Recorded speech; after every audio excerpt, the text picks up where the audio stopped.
Chapter 542 The Prehistoric Crocodile and the Scarlet Beauty. This is a void worm, a strange creature I stumbled upon while exploring space. It's greedy and cruel, and everything it does is for the sake of evolution. Introducing calmly, Wuxia cast a long and deep glance at the void worm that was crazily gnawing at his right hand, and continued, "The speed at which this creature evolves is quite terrifying." Hearing this, Green Mantis looked somewhat astonished. At first, the void worm was extremely weak, but then its aura started skyrocketing at a speed visible to the naked eye. Its body was constantly changing, seemingly adjusting its form. "Master, are you suggesting?" Skeptical Green Mantis asked to confirm. "Let it devour you, completely consume you. By then, a terrifying creature will appear in this world. What you need to do is to defeat its consciousness before losing consciousness yourself, and then devour its consciousness, thus replacing it, becoming the owner of its body." Answering in a cold and emotionless voice, Wuxia's mouth curved up slightly. This was the clear path he had pointed out to Green Mantis. It was indeed a clear path. If successful, Green Mantis would not be constrained by his talent. However, what was somewhat regrettable was that the likelihood of success was very low, so low that Wuxia was unwilling to mention the exact number. However, as far as Wuxia was concerned, it was just a small experiment. If successful, it would be great. And if failed, Wuxia could obtain more data about these unknown creatures. However, all misfortune would fall on Green Mantis. This was the so-called price. After all, there was no such thing as a free lunch in this world. If one desired strength, they must be prepared to pay the price for it. Wuxia looked at Green Mantis with great interest. After a moment, seeing the resolute expression on Green Mantis's face, Wuxia reminded timely, "You must think it through. If you fail, you will truly die." "Die?" With a bitter smile, Green Mantis raised his head and asked self-deprecatingly, "Master, do I have any other choice?" "A choice, huh?" A sigh escaped Wuxia's lips as he shook his head in resignation. Indeed, Green Mantis had no other choice. However, this was also the path that Wuxia thought was most suitable for Green Mantis. Green Mantis was too obsessed. Wuxia could see unwillingness deep in his eyes. An unwillingness that didn't come about in just a day or two. It was the accumulation of countless days and nights, and happened to be a deep-seated emotion. He was unwilling, absolutely unwilling. Even after tirelessly toiling so hard, he was still stuck at Tier 2. This almost crazy unwillingness had turned into a deep-seated obsession, consuming Green Mantis entirely. If even at his current state he couldn't truly devour the void worm, then there were few to no mutant beasts capable of devouring such a terrifying creature that only knew evolution. After a moment, with a flick of his right hand, Wuxia threw the void worm in his hand towards Green Mantis. Green Mantis remained completely still, he didn't flinch or resist. He lay completely still on the ground like a statue. Just as the void worm came in contact with Green Mantis, as if sensing something, screech, screech, it suddenly started making strange and eerie sounds unlike anything in this world but with a touch of surprise. After a moment, to Wuxia's astonishment, the body of the void worm began to melt like water. In no time, it dissolved into a mass of purple liquid, completely enveloping Green Mantis. At the same time, an extremely suppressed but painful voice filled the forest. It was clear Green Mantis was under immense pain. His body started convulsing. Every minute, every second felt like ants gnawing at his body. It was a pain that penetrated even the bone marrow. Screech! Even the resilient Green Mantis couldn't help but scream, an ear-piercing sharp screech filled with unwillingness and an unparalleled penetrating power that sent ripples through the air. In an instant, the air around the Green Mantis trembled with countless ripples visible to the naked eye. Ruhar, ruhar! Squawk, squawk! One roar after another followed as countless mutant beasts were startled by this roar that didn't belong to this world. "Master!" Calling out to Wuxia, a massive shadow rushed over from afar. Putting his hands to this shadow's mouth, Wuxia stopped Sarcosuchus from speaking. After a moment, he pointed to the grassy ground where a purple sphere had formed, and stated in a whispering voice, "Let's wait together." "All right." Nodding, Sarcosuchus readily agreed and didn't ask further. However, at this moment, if someone were to pay attention to Sarcosuchus, they would surely believe this prehistoric giant crocodile of the early Cretaceous era to be a statue, a giant living and breathing statue because his yellow hide was as hard as a granite. Coupled with his pair of golden vertical pupils, radiating a ferocious aura, he looked extremely dangerous and awe-inspiring. This was Sarcosuchus. After awakening the royal bloodline of rock dragons, he became even more terrifying and inconspicuous. Even when emerging from the darkness, he moved without making a sound. Shortly after Sarcosuchus appeared at Uzuyu's feet, a blood-red vine suddenly emerged from the ground before slowly entwining around Uzuyu's humanoid body.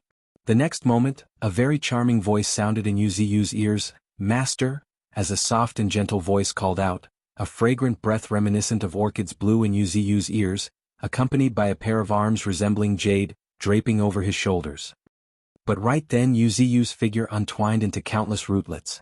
By the time Thorns realized what was happening, countless roots had already moved away from her, weaving back in the distance. "Humph." With a hint of dissatisfaction, Thorns pouted. "Master, you really are heartless." All she received was silence, absolute silence. The air seemed to be frozen. Uzuyu had no idea how to respond. After all, when Thorns entwined him, he felt a strange feeling rising in his heart. It was somewhat strange, but Uzuyu was not unfamiliar with this feeling. However, to be honest, Uzuyu never expected that he would have such feelings after becoming a tree. Could it be? Uzuyu doubtfully glanced at the girl not far away. Her tall and proud figure with long and silky blood-red hair was more striking than before. It would be more apt to call her Scarlet Beauty. Especially, the fragrance emanating from her was not the smell of blood but rather a charming scent. A natural femme fatale? Murmuring in his heart, Uzuyu actively averted his gaze. However, he didn't have the time to worry about such matters. Compared to this, Uzuyu was more concerned about Green Mantis, who was not far away, already completely swallowed up. Chapter 543 The Creature from Deep Space. Who am I? Where am I?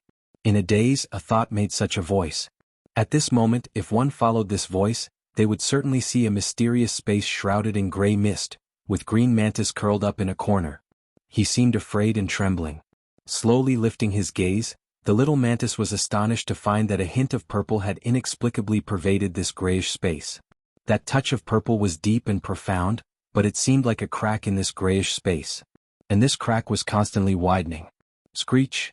Suddenly, a deep and unknown screech continuously started echoing from the crack. It was filled with greed and excitement. Screech, screech. Amidst increasingly loud and sharp screeches, a purple mantis, similar in appearance to Green Mantis, emerged from the crack, much to Green Mantis' bewilderment. Its body still had drops of purple liquid, and saliva was constantly dripping from its mouth. Drip, drip. In the dead silence, the dripping sound was so clear that it made Green Mantis tense up.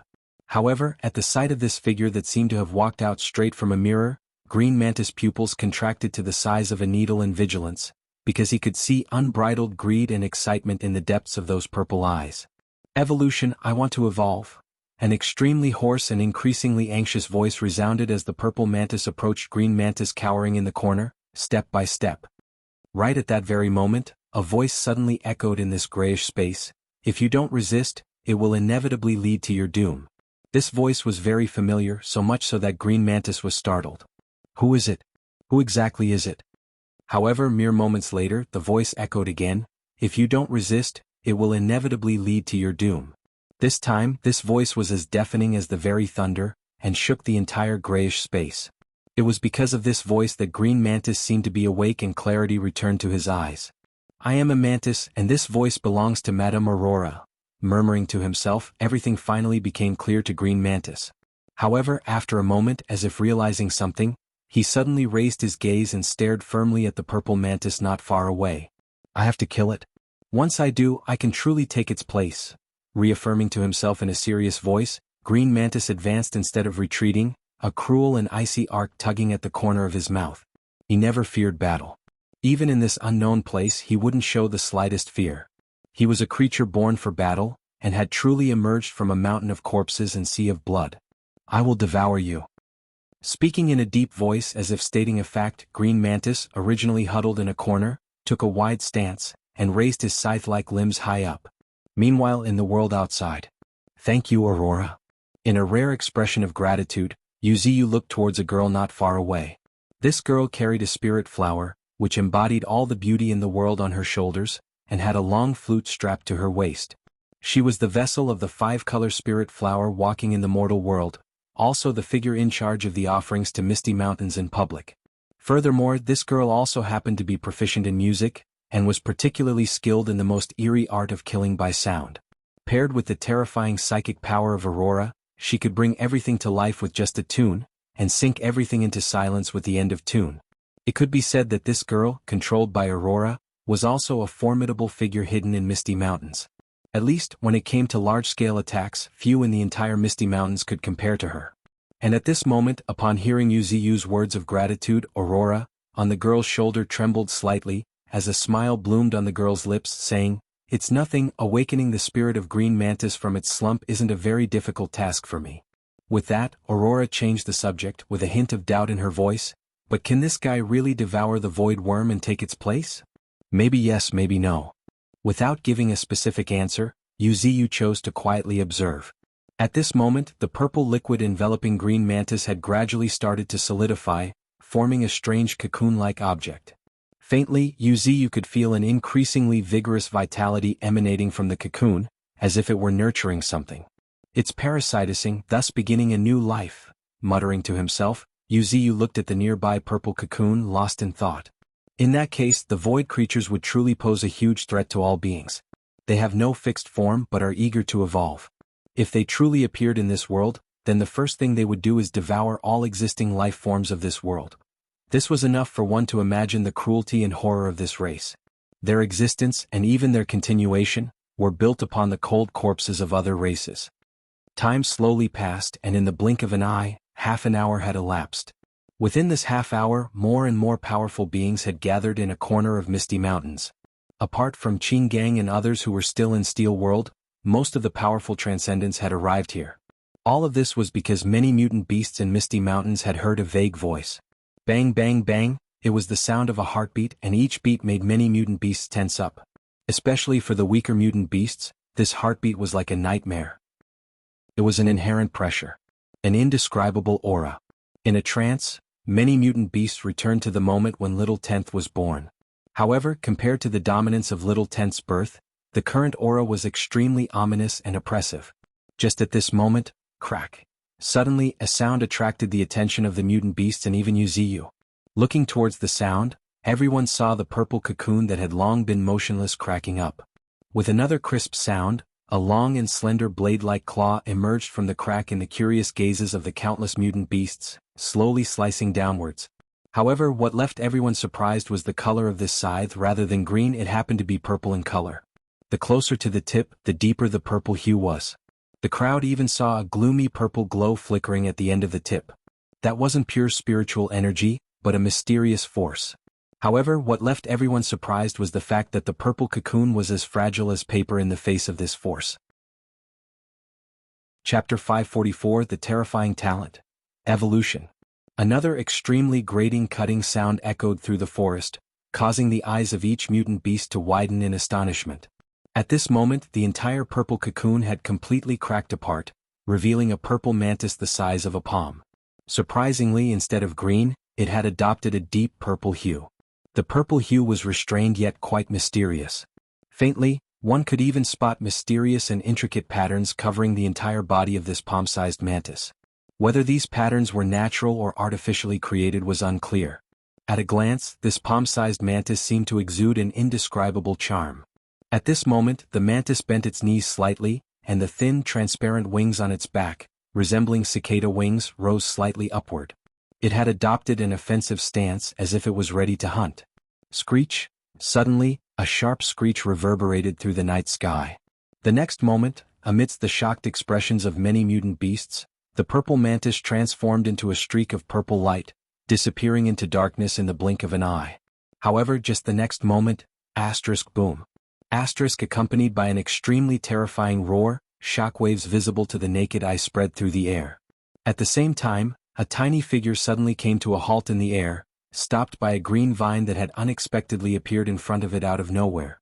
As the vine whisked through the air, it left ripples in the air, effectively blocking the departing purple mantis. Screech! The purple mantis let out another shrill screech. Faintly, the other mutant beasts could detect urgency in its cry. Immediately after, the thin and transparent wings on its back, resembling cicada wings, shook violently, creating a buzzing noise. The next moment, the purple mantis once again transformed into a streak of purple light, vanishing into thin air. "Looks like it failed," a somewhat helpless voice echoed before a colossal claw emerged from the depths of the darkness. With a thunderous boom, the streak of purple light that had shot in another direction suddenly shot back like a cannonball, viciously smashing towards the ground, causing the corners of many mutant beasts' eyes to twitch. Asterisk boom. Asterisk with a deafening crash, the ground blew up, revealing a deep and bottomless crater. And at the center of the crater was the purple mantis, struggling to climb up and appearing to be in quite a sorry state. It did indeed fail. Hearing Sarcosuchus reach the same conclusion, Wuxia could not help but heave a sigh. However, it was within his expectations. After all, it was only theoretically feasible, and Wuxia did not harbor too much hope. However, the moment he thought of Green Mantis dying in front of him like this, Wuxia's eyes became a little dimmer. Faintly, a trace of coldness flickered in his eyes, looking at the purple figure in the crater. However, after a moment, as if remembering something, Wuxia suppressed his impulse and instead chose to concentrate and observe. Race, Void Clan rank, Tier 3 innate talent. Evolution. While everything is growing, it is adapting, constantly adapting to everything, and can even evolve more terrifying means and abilities in the midst of constant adaptation. Unique abilities. Void Claws, tainted by the cosmic void, its claws are capable of ignoring the vast majority of physical defenses.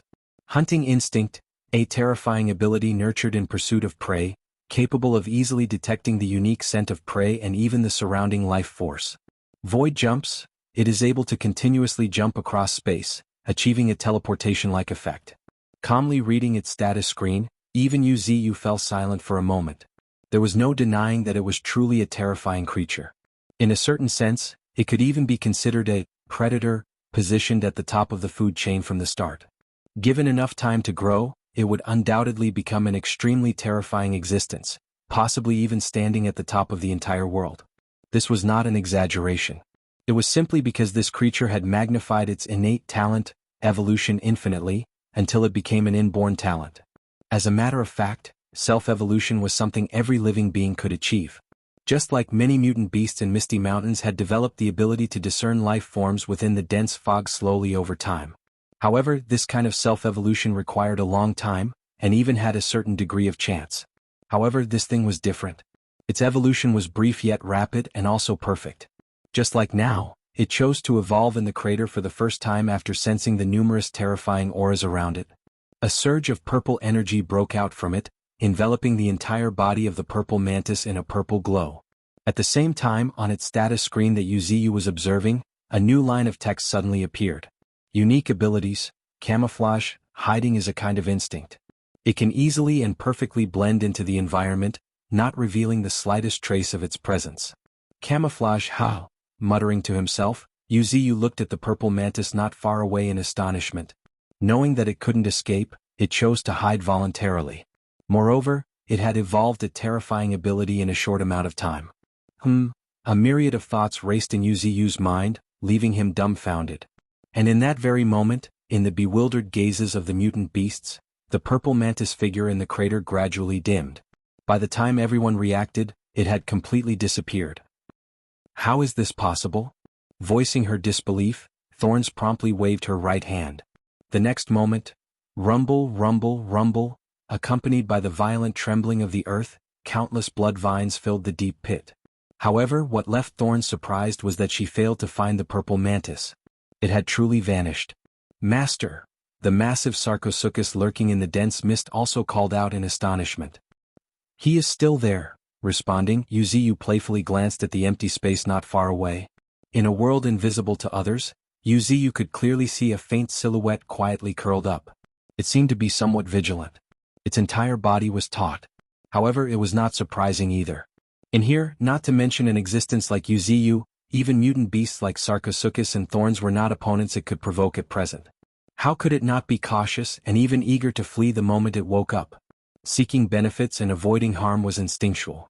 This was especially true for creatures that relied solely on instinct. After all, although its potential was terrifying, potential alone was insufficient. Without ample time to grow, its terrifying potential would ultimately be rendered useless. Just like now, with just a thought, Wuxia's roots buried deep in the earth could pierce through it completely. If such creatures can't be recruited, it's best to kill them. Suppressing the rising sympathy, Wuxia made up his mind. Chapter 545, The Return of Green Mantis. Suddenly, a swooshing sound pierced through the night sky. At the same time, the surrounding mutant beasts witnessed a root as thick as a finger, breaking out of the soil and shooting straight towards the sky. However, what surprised everyone was that along with the sudden emergence of the roots was a shrill, painful screech. And looking toward the source of this screech, the mutant beasts were astonished to see a palm-sized purple mantis slowly materializing at the tip of the tree root. Except it appeared to be in a sorry state. Its entire body was pierced through, with purple liquid flowing down the root like blood non-stop. Sizzle. Suddenly, a hair-raising sound caught the attention of the mutant beasts, whereupon they saw the purple liquid flowing out, corroding the entire tree root. Even its blood has such corrosive power. A sigh escaped Uziyu's lips as he looked at the purple mantis pierced by the root, feeling somewhat helpless. He really found it regretful to destroy such a powerful existence with his own hands.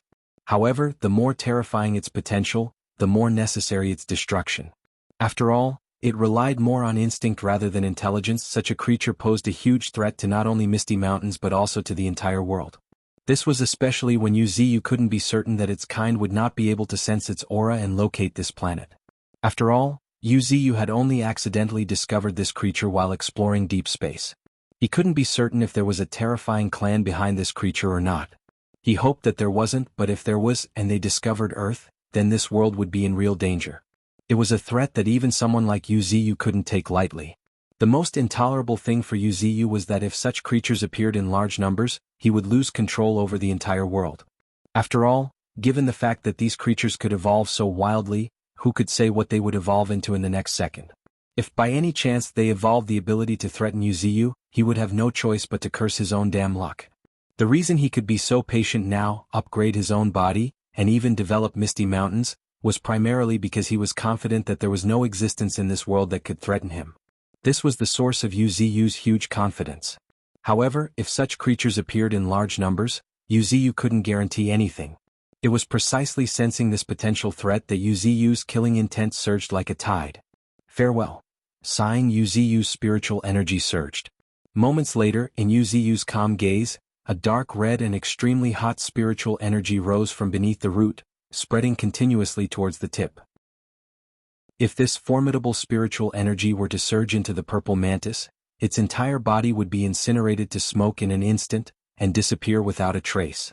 Just at this moment, sensing its impending doom, the pierced purple mantis suddenly let out sharp and piercing screeches.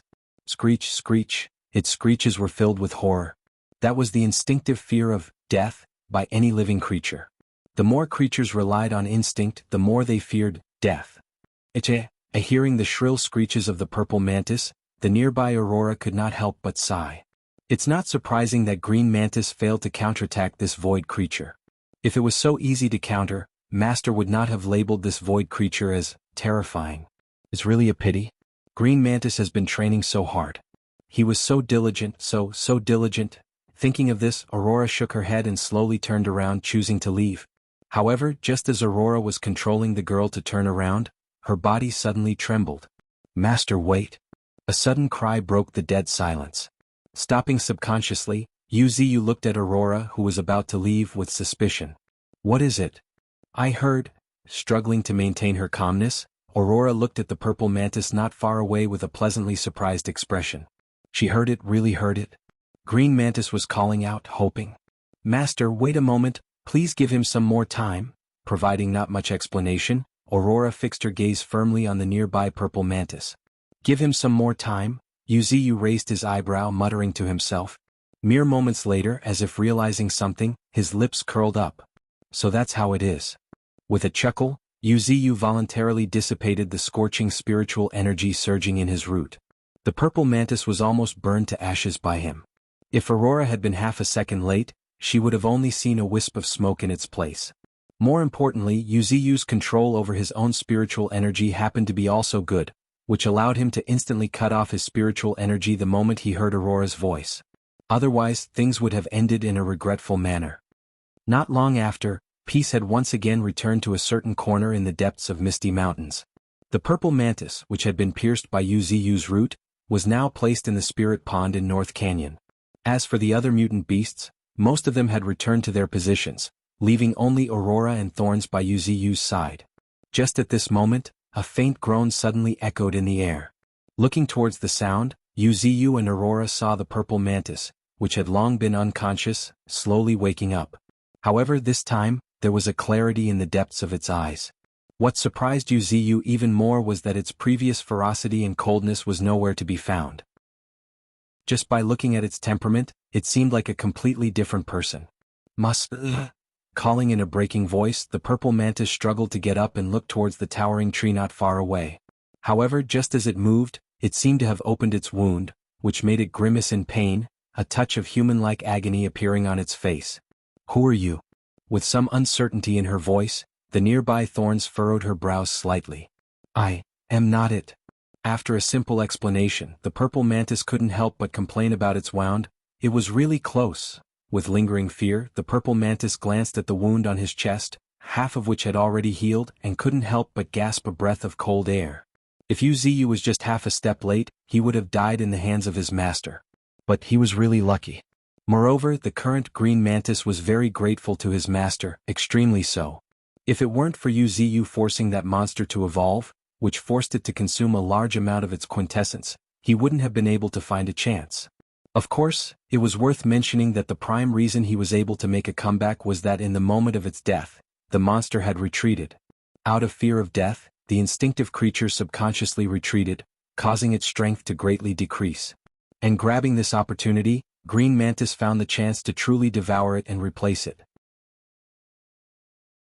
Chapter 546, Bestowing a Name. So to say, our accidental actions actually ended up helping you.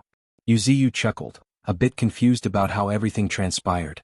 Yes, not only did you help me, master, but you made me whole. Nodding repeatedly, Green Mantis recounted with excitement. In that mysterious space, I fought with that monster for a long time. During that time, it felt like time was infinitely stretched. Only when I fought till I was completely exhausted that I realized with astonishment that the monster's strength had not diminished even a bit. There, I found myself gradually being consumed by that monster in despair. During that time, even though I was being consumed, I still retained a sliver of consciousness. In the midst of his calm and somber narration, a flash of fear crossed Green Mantis' face. Obviously, that memory was inexplicably painful for him. However, despite his pain, he still needed to give an explanation. It was a necessity. After all, the figure in front of him not only raised him but also transformed him, completing his true metamorphosis. If in the past he could be said to have no parents, but now the divine tree could be said to be the most important existence for him. No one could dispute that, much less able to shake it. Because just when his entire consciousness was being consumed, it was the divine tree that had truly saved him, pulling him out from despair. Thinking of this, Green Mantis added again, I originally thought I'm about to die, but unexpectedly, master, you all actually forced it to consume its quintessence, and carry out its first evolution in life. Consume its quintessence? Yuziu asked in confusion and astonishment. Yes, consume its quintessence. Emphasizing once again, Green Mantis directly narrated the turn of events without hiding anything. In order to evolve this body, it had to consume its quintessence, and its quintessence was limited and difficult to replenish in a short time. For it to choose to evolve immediately after waking up, without having a chance to replenish it, was a great drain on its quintessence. With a large amount of its quintessence consumed, it naturally became difficult for it to suppress my consciousness. Speaking of this, a sharp and fierce gleam flickered in the depths of the purple mantis's eyes. Just when Master was preparing to kill it, fearing the death of this body, shuddered uncontrollably like a child. At the same time, the strength of this monster also plummeted to its lowest point. It was precisely because I could seize this opportunity that I could truly devour back and take its place. After calmly listening to Green Mantis recount, Yuziu couldn't help but look at the purple figure not far away with shimmering eyes. There was no denying that Green Mantis was really lucky. No, it was not merely luck. It was also fate. This was his opportunity, irreplaceable and difficult to replicate. After all, void creatures were already hard to find, and so were creatures with such strong wills as Green Mantis. More importantly, Green Mantis had also promptly grabbed 2 fleeting opportunities, thus completing the reversal. While Green Mantis' recounting of events may sound simple, the danger he had faced was not something that could be easily conveyed to others. Only the nearby Aurora, who had a good understanding of the psychic world, was very clear about the unfathomable dangers Green Mantis had experienced. Thinking of this, Aurora sighed softly, comforting, It's over now. You can finally enjoy the success you deserve. You're right. Nodding excitedly, Green Mantis attentively felt the power surging within his body, that indescribable strength, that fearsome physique far stronger than before. Now he truly felt like he had been reborn.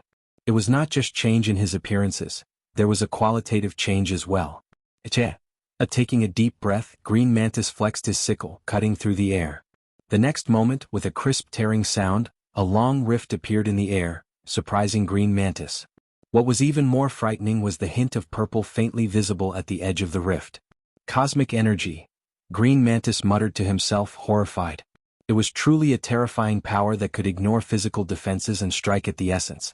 What was more terrifying was that this was just one application of cosmic energy. However, just then, as if remembering something, Green Mantis suddenly turned his gaze and looked fervently at the figure standing not far away, as calm as ever.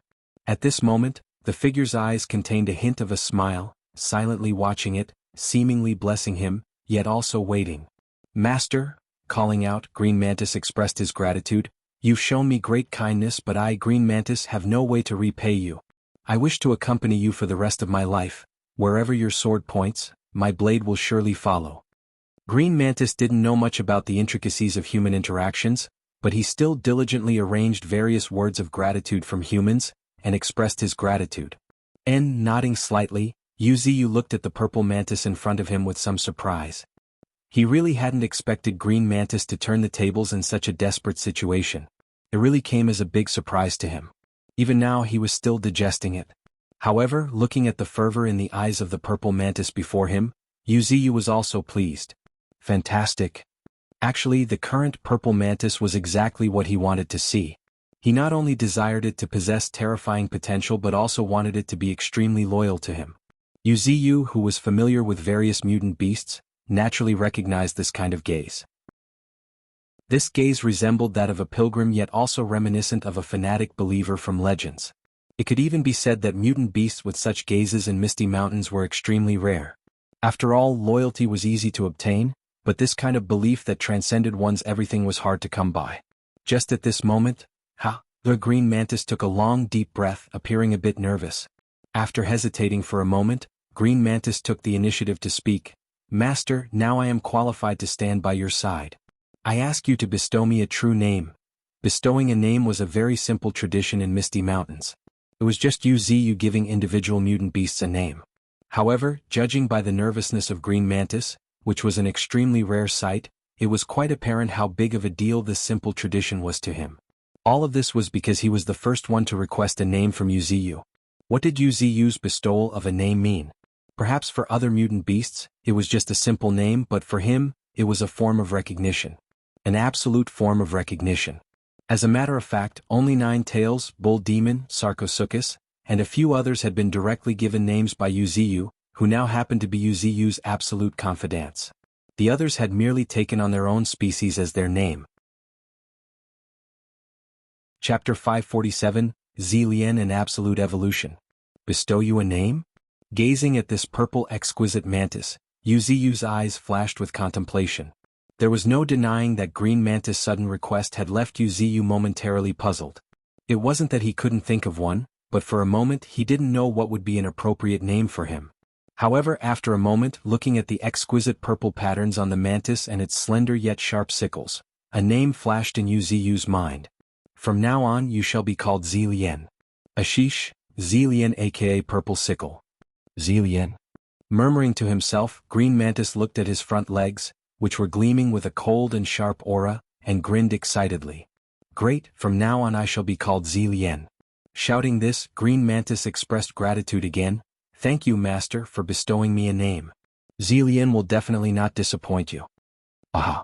Wuxia nodded his acknowledgement, satisfied.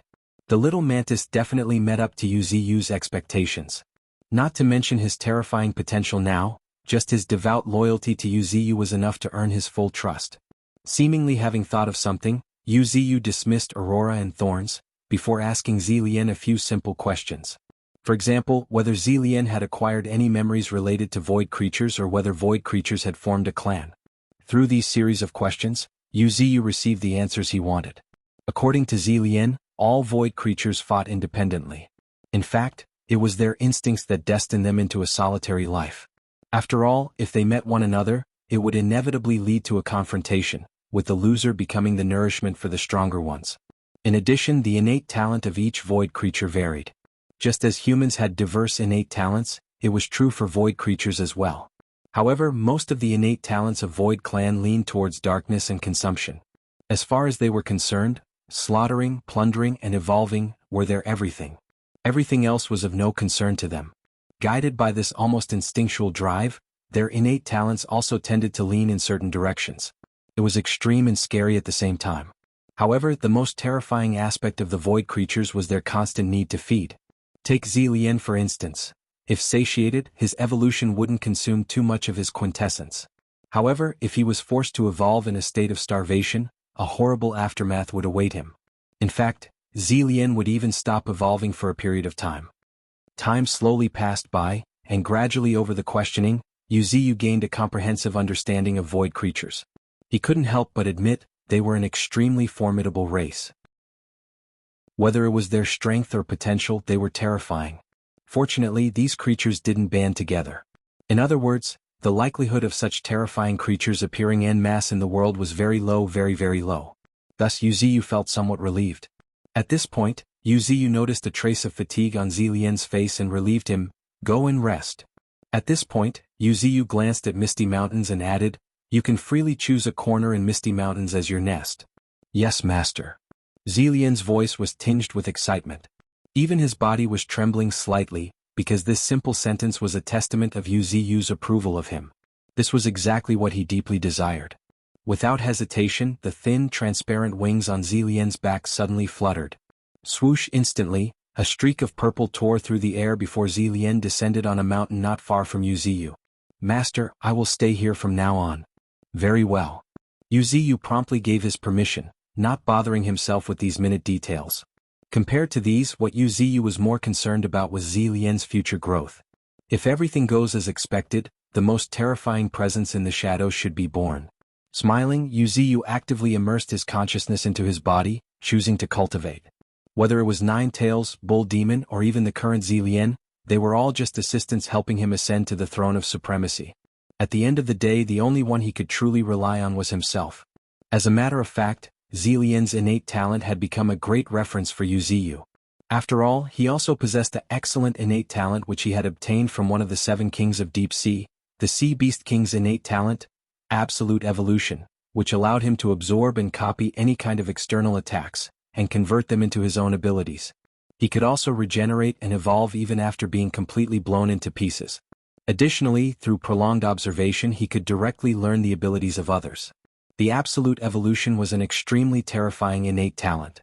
After Yuziu had stolen it, he also underwent corresponding changes. Previously, this innate talent would force its user to lose all their previous abilities before transforming into a new one. And this was not what Yuziu wanted. Thus, after weighing the options, Yuziu sacrificed some of the power of this innate talent and modified it. And after having witnessed Zillian's innate talent, evolution, Yuziu gained inspiration. He believed that with it he could truly perfect Absolute Evolution. Both are forms of evolution, but Zillian's evolution is focused on adaptation, while my Absolute Evolution excels in extremity. Yuziu murmured to himself, realizing the greatest difference between the two innate talents. Zillian could choose the appropriate evolution based on changes in the external environment.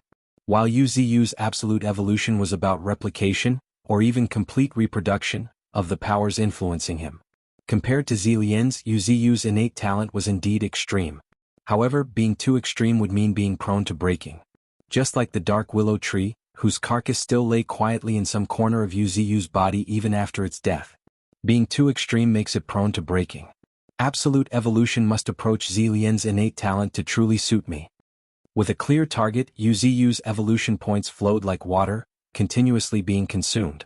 At the same time, Yuziu felt a sudden jolt in a certain part of his body. Immediately after, a strange and mystical force surged once again. At this moment, if one were to observe Yuziu's status screen, they would even see the description of innate talent, Absolute Evolution constantly changing. Chapter 548, The Most Terrifying Innate Talent. Hazily, Yuziu felt his mind and body both shaking, as an indescribable force circulated within his body. Subtly, It even affected Yu's massive tree body. Different from the destructive power of elements or the strange cosmic energy, this force had a different fluctuation. It resembled vitality, yet it was purer than vitality. Faintly, it seemed to signify hope and beginning. Yu named this force the evolutionary force, the pure force that guided everyone's evolution. And now, under the influence of evolution points, Yu's innate talent, absolute evolution, became even purer. After some unknown time, Yu finally opened his eyes, heaving a long, deep breath. At this precise moment, bright and shiny words on the status screen caught Yu's sight. Innate talent, absolute evolution. You can change parts of your own body into other forms for a short time according to your own cognition, and gain unique abilities. After reading the introduction, Yu fell into silence. Compared to the short description before him, Yu had greater understanding of it from the information that had mysteriously appeared in his mind. Yu couldn't help but admit that after consuming hundreds of thousands of evolution points, absolute evolution had indeed become extremely terrifying. It was much more terrifying than he had imagined. Just like now, with a thought, the ground shook as a thick pitch-black root as thick as a water bucket emerged from the ground, swaying not far from Yu like a snake. Then, as Yu calmly stared at this secondary root, his spiritual energy surged. After a moment, to Yu's surprise, this thick root began twisting and turning, transforming into a vicious slimy ball. However, it didn't stop there. The vicious ball started to further transform. Ruhar! Suddenly, a roar echoed through the night sky. Looking towards the source, Yu saw a giant azure wolf the size of a calf appearing in the air. This giant azure wolf looked quite fierce. It had a massive and agile body, covered in muscles like steel. Yu even saw countless azure hairs fluttering in the wind. However, at this moment, if one were to look behind this giant azure wolf, they would definitely see a root as thick as a finger attached to it, growing thicker and thicker the further it was away from the wolf, ultimately becoming a root as thick as a water bucket once again. The secondary root actually transformed into a storm wolf? Yu exclaimed in surprise. At the same time, a subconscious urge surged in his mind.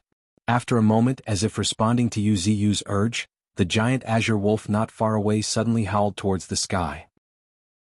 Ruhar! While it was roaring, a whirlwind visible to the naked eyes could be seen growing in its jaws. Shortly afterward, with a deafening roar, the tornado suddenly shot out, sweeping towards the distance, uprooting countless trees in its path. Adding more to the dread, even the countless fallen leaves were ripped into countless pieces by the storm. Tise. Clucking his tongue, Yu finally gained a true understanding of his new innate talent, absolute evolution. It allowed him to change parts of his body for a short time, taking the form of other life forms. In those respective forms, Yu could also gain their corresponding abilities. This was the advanced version of the Sea Beast King's innate talent, absolute evolution. After all, the Sea Beast King's innate talent would lose its original abilities after evolution, while Yu's innate talent would not, because Yu was only changing a part of his body. Although it only lasted for a short time, it was enough for Yu. This innate talent has truly become terrifying. A rare smile flashed on Yu's lips, feeling satisfied. With such an innate talent, the likelihood of Yu getting countered in the future would be greatly reduced. If he couldn't win, he could just switch to another form and fight again. However, this was merely all in theory. After all, even the most perfect talent would have its shortcomings. This innate talent, absolute evolution, was no exception. Firstly, Yu must have a deep understanding of the form he was switching into. What did this imply? It meant that Yu must understand his target creature in order to switch into its form. Moreover, it was not enough to have surface-level understanding. He must be like some mad scientist, constantly dissecting and learning, until he had completely analyzed the target, including its form and abilities. This way, when he had switched into a form he had thorough understanding of, his combat power would shoot to a terrifying level. For example, if Yu used Ninetales as the template, even if he completely simulated the form of Ninetales using one of the 81 powerful secondary roots, he could only display up to 50% of the target's combat power. This 50% combat power may not even be comparable to a single strike of Yu's secondary root. Moreover, the consumption of spiritual energy when using the target's abilities after switching forms would be doubled as well. In other words, for the same ultimate move like Firestorm sweeping through the 9 heavens, if Ninetales consumed 500,000 spiritual energy, then Yu may consume 1 million or even 2 million spiritual energy. Though, it greatly depended on the complexity of the ability. However, the doubling of spiritual energy consumption was inevitable. The more complex the ability, the more terrifying the spiritual energy consumption for Wuxia in the same form was. This innate talent has two restrictions. One is the cognitive limitation and the other is the spiritual energy limitation. Wuxia murmured his observations as his understanding of this innate talent became deeper and deeper. Leaving aside other factors, just the cognitive limitation alone would not allow Wuxia to have too many forms to choose from. After all, merely seeing a creature once would not allow Wuxia to exert much power. For example, even if he copied the form of a mutant beast known as the Lord of Desert lurking in the depths of the Western Desert, Wuxia would merely be able to display less than 12% of its combat power. And this level of power wouldn't even compare to a direct strike from Wuxia's secondary route. In other words, Wuxia's only hope of displaying his true strength lay in using the mutant beasts he was familiar with and known for a long time, like Nine Tails and Bull Demon, as templates. Of course, it would be even better if it were mutant beasts that Wuxia had personally killed. By fighting and observing the status screen he could fully understand their abilities. Then, by dissecting the corpse and devouring it with his roots, he could understand the form and structure of the mutant beast. Only in this way could Wuxia copy a mutant beast and then completely replicate it. Ha! Taking a deep breath, as Wuxia looked at the innate talent displayed on the status screen, his eyes flickered with a touch of radiant splendor. There was no denying that he was completely satisfied with this innate talent, really satisfied. This innate talent seemed tailored for him. Thanks to the status screen, Wuxia could gain understanding of various mutant beasts and even races. And as a divine tree lording over a region, Wuxia had the opportunity to observe the behavior and habits of various mutant beasts. When necessary, he could also deepen his understanding through sparring or even fighting. This way he would naturally have many forms to choose from. However, too much was as bad as too little. There could only be very few forms that he should really use. After all, with Wuxia's current strength, if his opponent couldn't even handle an all-out attack from his true form, then switching to other forms would be useless. In other words, the strength of this innate talent ultimately depends on the form itself. Murmuring, Wuxia's eyes flickered uncontrollably. If I can perfectly copy a prodigy of a terrifying race from the previous era, then the power of this innate talent would be infinitely magnified. Wuxia's thoughts began to wander as he pictured himself, his towering tree form spanning across the sky, with prodigies of various races standing on the canopy. Then no one would be able to rival me. Of course, in this scenario, Wuxia failed to consider the consumption of spiritual energy and the likelihood of gathering so many terrifying races. Even so, no one should ever stop dreaming, since who knows when they might just come true. Chapter 549 The Growth of Zillian. Time flies like an arrow. In the blink of an eye, 3 days had passed. In these 3 days, Bull Demon and Nine Tails had returned from the Forbidden Zone, White Dragon's lair. When everyone raised their heads, they were surprised by the sight in the sky. A boundless sea of flames appeared at the horizon, surrounding a gigantic flame fox. And atop this gigantic flame fox lay a lifeless dozens of meters long white flood dragon. Master! Nine Tails called out as she emerged from the gigantic flame fox and rapidly descended, galloping in the air. Along the way, every time she stepped on the air, a burst of flames swept through the sky, lighting up the sky like fireworks. And, nodding slightly, Wuxia's gaze fell upon the white flood dragon's carcass carried by Nine Tails' fire attribute spiritual energy. It looked extremely ferocious. It bore no resemblance to Little White, one of the guardians of Misty Mountains. Its long and sharp fangs protruded along its mouth, and rows of spikes ran along its spine. At a glance, it appeared cruel and vicious. Although this white flood dragon had long been dead, the chilling aura emanating from its carcass still made many mutant beasts in Misty Mountains feel uneasy. So this is the white flood dragon of White Dragon's lair. In rare admiration, Wuxia's eyes flickered with brilliant splendor, looking at the white flood dragon. At the moment he was in need of such powerful creatures. After all, he possessed the innate talent, absolute evolution. If he could fully understand this creature, he might even be able to replicate its former strength.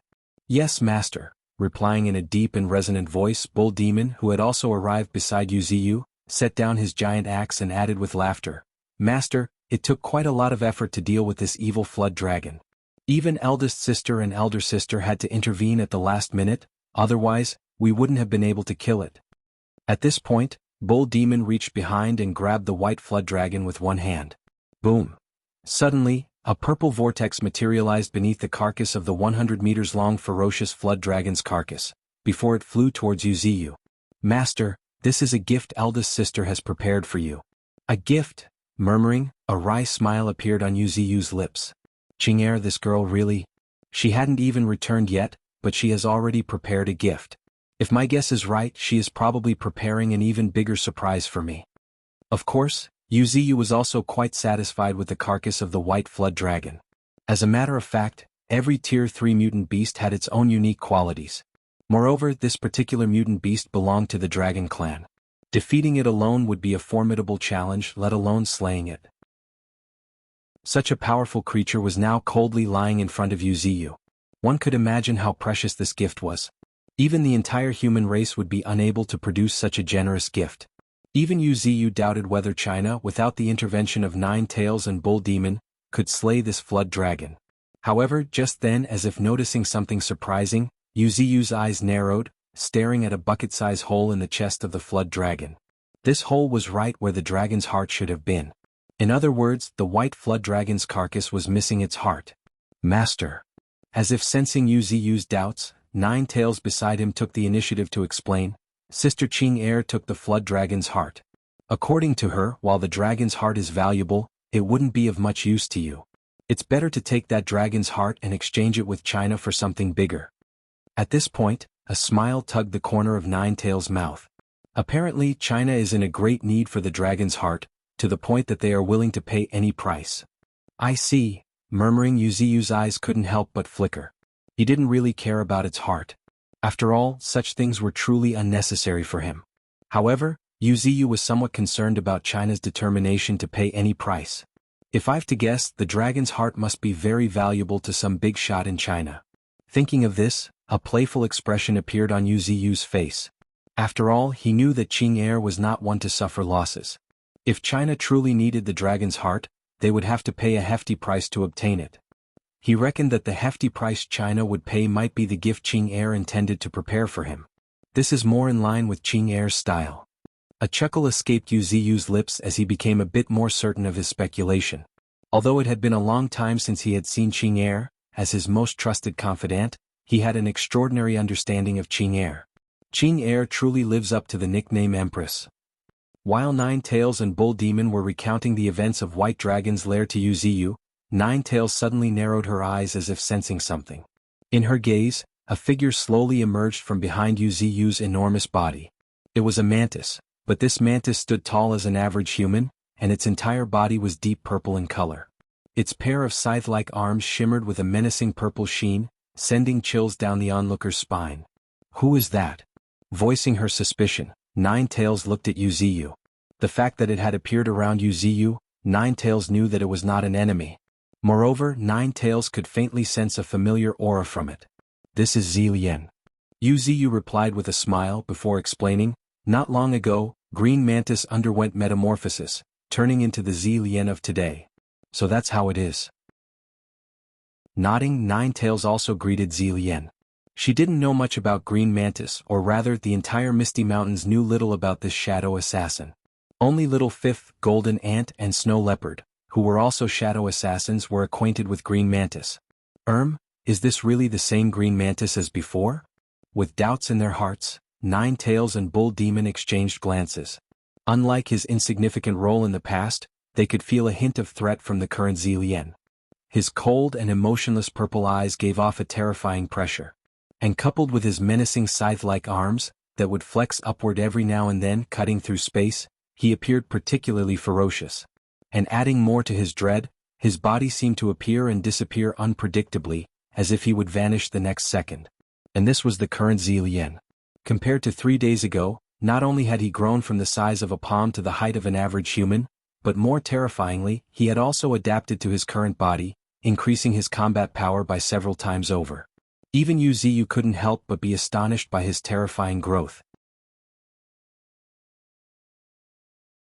Chapter 550, The Hunt of Myriad Races. Crunch, crunch. Amidst hair-raising crunching sounds, every mutant beast gawked at the nearby purple mantis devouring a large piece of white flood dragon flesh, greedily devouring with blood dripping down his mandibles. Compared to the other mutant beasts who were chewing slowly and steadily, Zilien's method of devouring was truly unique. More terrifyingly, each mutant beast could keenly feel Zilien's aura growing more terrifying with every bite. Even the faint purple glow emanating from his sides was intensifying. What a monster! Seemingly praising Bull Demon, who was also eating the flood dragon flesh nearby, also looked at Zilien with amazement. Zilien's speed of evolution was truly awe-inspiring. Although the flesh of a Tier 3 flood dragon was indeed a treasure, capable of causing lower-tier mutant beasts to mutate, the change wasn't as obvious for them who were already Tier 3 transcendents. However, watching the aura of Zilien growing continuously at a pace visible to the naked eye, not only Bull Demon but also the rest of the mutant beasts, including Nine Tails, were momentarily dumbstruck. This is Zilien, a monster who is about to shock the entire world. Yuziyu also gave a word of praise, pausing the dissection of White Flood Dragon for the moment. Not only did Nine Tails and others marvel at Zilien's evolution speed, but even he himself was amazed. 3 days ago he was only at the realm of Marquis. Yet now, after devouring a small piece of flood dragon flesh, he had stepped into the realm of Monarch. Ah! A myriad of thoughts rushed through Yuziyu's mind and his eyes flickered with a strange gleam as he looked at Zilien. However, after a moment, as if thinking something, Yuziyu's root coiled around half of the flood dragon's tail, which happened to be more than 10 meters long, and threw it towards Zilien. Yuziyu had thoroughly analyzed this half of the tail, so it was of no use to him. As for absorbing it as nutrients, Yuziyu had given up on this notion after some thought. Even if he absorbed the entire flood dragon's carcass, it would not help him improve much. He believed that it was better off being a feast for other Tier 3 mutant beasts just like now. At this moment, if one were to raise their gaze, they would be surprised to find dozens of Tier 3 mutant beasts sitting around Yuziyu in circles, 3 rings inside and 3 rings outside, all feasting on the flesh of the flood dragon and drinking water from the spirit pond. If humans or other mutant beasts were to witness this sight, the extravagance of this scene would undoubtedly leave them dumbfounded. What was of particular interest in this scene was the Tier 3 mutant beasts and their number. With the corner of his lips rising into a smile, Yuziyu's gaze swept over them one by one. Apart from Little Fifth Golden Ant, who was absent, all other great beasts were present. Moreover, each of them had stepped into Tier 3, including Little Tenth. In terms of combat power alone, Nine Tails, Sarcosuchus, Brewmaster, and Little Tenth were all at the realm of kings. However, considering the means and the terrifying foundation of these 4, it would not be impossible for them to evenly fight a Tier 3 sovereign. How many mutant beasts at the realm of sovereign were there on the entire continent? There were less than a handful, among which the steel progenitor had already been killed by Yuziyu, and even its elemental heart was plundered by him. Whereas Bull Demon, White Tiger, Thorns, Titan, and even Tundra were all at the realm of Monarch. Among them, Titan and Tundra, as atavistic behemoths, were particularly terrifying. With over 100 meters in height, each of them resembled a small hill, easily overshadowing the sky. The power of atavistic mutant beasts was perfectly displayed by them. It wasn't just their individual combat power, they had an invincible presence that could easily dominate the entire battlefield. In addition to these great beasts, the 3 war generals, Golden Monkey, Honey Badger, and Armored Wild Boar. They have all also successively stepped into Tier 3. As for their specific combat power, Yuziyu paid no attention to it. However, considering the unfathomable Golden Monkey, Yuziyu believed that their combat power wouldn't be weak either. Thinking of this, Yuziyu cast a deep glance at the spirited Golden Monkey sitting in a corner not far away. Unlike before, he no longer stooped and stood tall like a human, appearing more majestic. He carried a long stick slung on his back. His gaze was calm and serene, yet carrying an indescribable meaning. He seemed to be lost in thought or perhaps waiting for something. At this moment, as if sensing Yuziyu's gaze, Golden Monkey grinned, beckoning with his right hand before a wine jug appeared in his hand. "Master, a toast to you." With that, Golden Monkey emptied the jug of spirit wine in one gulp. "Cheers." Nodding his acknowledgement, Yuziyu also burst into laughter. However, this seemed to be a signal. The moment Golden Monkey was finished with his toast, powerful members of the Chimpanzee clan, the Polar Bear clan, and the Tiger clan, each stood out from their respective groups and raised their cups to Yuziyu. Each of them were powerful Tier 3 transcendents. As Misty Mountain's strongest clan, the Chimpanzee clan had a total of 3 Tier 3 King Kongs. As for the Polar Bear clan, apart from their king Giant Lightning Bear, they also a giant Berserk Bear, both of whom possessed formidable strength. As for the Tiger clan, there was no need for further explanation. Apart from the Tier 3 White Tiger, the strength of Shadow Tiger was no joke. In terms of combat power alone, Shadow Tiger was ranked among the top in Misty Mountains. Yet this wasn't the complete strength of Misty Mountains. There were also human-faced beast and human-faced spider guarding the abyssal prison, as well as golden butterfly dwelling in the 100 Flowers Valley. There was also Snake Queen who liked guarding the desert. Of course, there were a few more in other clans as well. For example, Lightning Rat, who had joined Misty Mountain just recently, and Snow Leopard of the Snow Leopard clan, both of them had also stepped into Tier 3. In addition, Lu Ziyen of the 6 Knights of Mist had also stepped into Tier 3. As for the elemental generals like Qing Gang and Little White, there was no need to mention them. In the sky, an Inferno Bird and 2 Peregrine Falcons had also stepped into Tier 3. Aurora could also not be forgotten, who happened to be one of the few Tier 3 kings in Misty Mountains. Yuziyu even suspected that she could even contend with Tier 3 sovereigns. After all, her innate talent of freezing time, instant, was not to be underestimated. Yuziyu couldn't help but nod and marvel, his eyes flickering with radiant splendor as he gazed at the many mutant beasts. If all these fellows were to exit Misty Mountains, they could dominate the continent. Chuckling, Yuziyu was filled with anticipation. As for why he was looking forward to it, it was because after today's dragon feast, Yuziyu planned to issue a terrifying command. This command would shake the continent and even the entire world. Thinking of this, Yuziyu took a deep breath before finally speaking. Everyone, it's about time. Our Misty Mountains have been standing strong until now. It's about time for us to truly step out. This time, it's completely different from a few days ago when we announced our return to the world. Our stepping out has a deeper purpose. At this point, Yuziyu's voice turned cold. We'll be plundering, fighting, and expanding our influence to our heart's content before the advent of the 3rd round of Spiritual Energy Tide. Of course, the most important purpose of this venture is the hunt of myriad races. We'll be setting an invincible reputation using the blood of others. Chapter 551, Reigniting the Flames of War. Aim the entire continent. After calmly listening to Yuziyu, the heart of Misty Mountains fell into an eerie silence. It was because at this moment, there was a rare hint of fervor in Yuziyu's calm voice. The fervor could not be fully explained with words, but every mutant beast could feel it. Like a spark, it had already started a blazing fire within a few breaths. Everyone's breathing became slightly heavier. Their pupils constricted as a hint of profound coldness flashed in their eyes.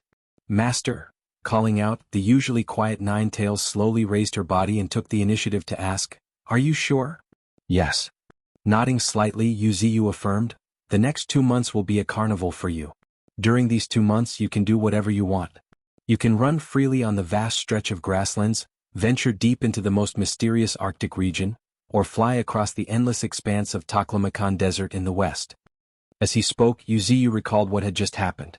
Shortly after the dragon feast began, the cosmic root stretching into the depths of void finally sensed it. It finally sensed that prismatic energy in that unreachable expanse of the starry sky.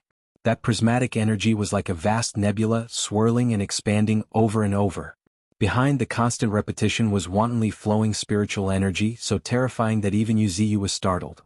However, compared to the endless spiritual energy dissipating in all directions, far more prismatic spiritual energy was merging into the void. That was the 3rd spiritual energy tide that Yuziyu was most looking forward to, emerging from the depths of the universe, from a corner where no one could search, spreading throughout the entire universe, using the void space as a medium. What Yuziyu had perceived was just the source of the 3rd spiritual energy tide. According to his speculation, the most terrifying spiritual energy tide would surge into this star system in 2 months, ultimately reaching planet Earth. By then, the peace that had held for 3 years would be broken once again. Countless powerful mutant beasts would emerge one after another, triggering another era of transcendence, just like the 2nd spiritual energy tide. Moreover, the 3rd spiritual energy tide would open the curtains to an even more magnificent era. All races would be fighting for glory, and myths and legends would reappear in the world. Amidst continuous evolution, existences beyond the world's imagination would be born again, one after another, just like dragons or celestial foxes. In light of this, Yuziyu would naturally not choose to lay quietly in the last 2 months. Kill, pillage, snatch more resources with lightning speed before countless humans and even mutant beasts could react. While this would plunge the entire continent into a war, While this would make countless mutant beasts and even humans hate Misty Mountains, Wuxia would spare no effort for the opportunity ahead. Heroes were born in troubled times. And now, while humans and mutant beasts were content with peace, he would be the first to break this delicate balance, thereby accumulating a deeper foundation. This way he would be ready to welcome the true Golden Age. Of course, the most important thing was still hunting myriad races. Considering his innate talent, absolute evolution, Wuxia had true hunting targets. On this land, which would be fraught with flames of war once again, prodigies would emerge one after another. Some monstrous prodigies might even achieve nirvana in the midst of some desperate situation, become a natural disaster class transcendent, a tier 4. And these prodigies of different races were the targets of Wuxia's hunt. Understanding them, analyzing them, and then mastering their forms and even their powers, accumulating little by little, until the quantitative changes led to qualitative transformations. At that time, Wuxia would undergo the next round of transformation. More importantly, Wuxia was short in evolution points. Therefore, an outbreak of war was inevitable. Only through war could Wuxia carry out another slaughter, plunder enough evolution points to promote his own evolution. Thinking this, Wuxia shouted in a deep and resonant voice, "In the next 2 months, whether you transform amidst the slaughter or disappear amidst death, it all depends on your will." Wuxia's voice was as calm as ever, but hearing it, mutant beasts ignited their spiritual energy at some unknown point, one by one. That ignited spiritual energy spread along their bodies like a cloak, shining brightly under the night sky. That was another sign of a Tier 3 transcendent, the spiritual energy cloak. It could effectively negate incoming damage and greatly enhance close combat abilities. The purer the spiritual energy of the mutant beast was, the more terrifying was their woven spiritual energy cloak. Take Nine Tails for instance, her crimson spiritual energy cloak was almost tangible, and could even melt through steel. Some low-level mutant beasts couldn't even approach Nine Tails, let alone fight her. Even for mutant beasts of the same tier, Nine Tails' spiritual energy cloak was something that they could not ignore. Her spiritual energy cloak consisted of endless spiritual energy, and one could even see flames flickering every now and then amidst the crimson energy. This was the sign of Nine Tails' mastery of the spiritual energy cloak. Taking a long deep breath, Nine Tails, as the first spokesperson of Misty Mountains, took a step forward and responded, "Yes, Master." As the words fell, the other Tier 3 mutant beasts also looked at each other before shouting in unison, "Yes, Master." The chorus of their voice unified into a mighty roar, echoing through the entire Misty Mountains with resounding power. For a moment, countless mutant beasts hidden in various corners of Misty Mountains all raised their eyes and looked towards the heart of Misty Mountains. The next moment, numerous streams of spiritual energy shooting straight into the sky caught their eyes. Right at that moment, as if sensing the gazes of the countless mutant beasts, Wuxia's lips curled up into a smile. A deafening roar reverberated through the sky, so loud that not to mention ordinary mutant beasts, even Tier 3 mutant beasts near Wuxia couldn't help but have their pupils shrink. In a flash, in the horrified gazes of these mutant beasts, a fearsome surge of spiritual energy shot into the sky. Boom. Visible to the naked eye, streams of spiritual energy in hues of red, blue, khaki, white, green and purple continuously spread along Wuxia's roots until they enveloped his gigantic tree form. At this moment, Wuxia's vast and majestic spiritual energy, numbering in the millions, pressed down on the entire continent like a formidable shockwave. It was beyond one's wildest dreams. One by one, powerful mutant beasts hidden deep in the continent all raised their eyes, looking in the direction of Misty Mountains in horror. However, despite all kinds of speculation running in their minds, they wouldn't have ever considered that this was just the beginning. They had no idea that with the rise of dawn, the darkest 2 months of the continent were about to truly arrive. Chapter 552 The Slaughter Begins. The Advent of Age of Chaos. Screech. Suddenly, a hoarse screech resounded in the depths of a forest at the break of dawn. This was the Forest of Death. It was not a forbidden zone, but it was no different than one because this place was a natural habitat for mutant beasts. Countless mutant beasts lived and bred here. Although the Death Forest was not classified as a forbidden zones, it was filled with powerful mutant beasts, many of which stood at the top of the food chain. For instance, there was a Tier 3 giant rhinoceros quietly occupying the northwest corner of the Forest of Death, an extremely terrifying mutant rhinoceros. It stood over 10 meters tall and bore a shimmering horn on its forehead, which was about 10 meters long and was ivory white. However, this was not the most terrifying part. The most frightening aspect was that this giant rhinoceros was covered in countless scales, resembling yellow granite. Obviously, it possessed more than just tough skin. At this moment, the giant rhinoceros suddenly tensed up and its eyes couldn't help but flicker, seemingly sensing something. Ruhar. The giant rhinoceros scales shone with a yellowish-brown glow as it let out a deafening roar. Who's there? The giant rhinoceros roared again, and became even more vigilant because he could feel that pin-prickling sensation becoming even sharper and sharper. It could even feel a faint chill rising from its feet. And just at the next moment, screech, that familiar screech echoed again before it caught sight of a flash of purple, much to its astonishment. What the hell? Shouting in disbelief, the giant rhinoceros instinctively went defensive, promptly erecting a wall of soil. However, that streak of purple light was too fast beyond its imagination. What was even more terrifying was that this flash of purple had entered within 100 meters of it without a sound. 100 meters was a dangerously close distance. At least against some powerful mutant beast that excelled in instantaneous attacks, this distance was considered as a distance to death. And now this flash of purple told the world what a distance to death was. Swoosh! The streak of purple light darted over the earthen wall in the blink of an eye. In that very moment, eyes fixed on the giant rhinoceros mere inches away, Zilien raised his scythes. Die! Whispering as if stating a cold fact, Zilien fiercely brought down his scythe. Immediately after, with a crisp and sharp swoosh, a crescent-shaped purple cut dozens of meters long, swept across the giant rhinoceros body. How is this possible? The giant rhinoceros looked at the purple mantis that had appeared before it out of nowhere with horror and incredulity. The cold and terrifying aura radiating from Zilien was like the most fearsome assassin in the dark of night. Even his purple, profound eyes looked as if staring at a dead man. However, it was the truth because the rhinoceros was already dead. Its body had already started slowly splitting apart. The proud defense of the giant rhinoceros crumbled like a piece of paper before the cosmic energy. So, when Zilien raised his scythe and unleashed the terrifying strike, the giant rhinoceros's entire body split into two. Boom! With a loud thump, the two parts of the giant rhinoceros carcass hit the ground, kicking up dust.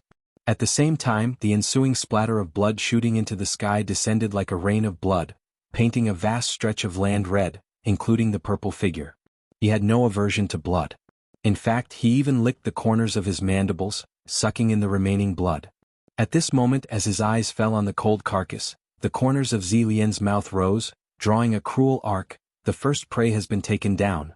Murmuring in a cold voice, Zilien walked to the giant rhinoceros. After a moment, it slowly bent over, burning its mouth into the giant rhinoceros carcass. Crunch, crunch! Amidst the spine-chilling crunching sounds, Zilien's aura grew even more eerie and unpredictable. After a long time, Zilien appeared to be satisfied and ceased eating.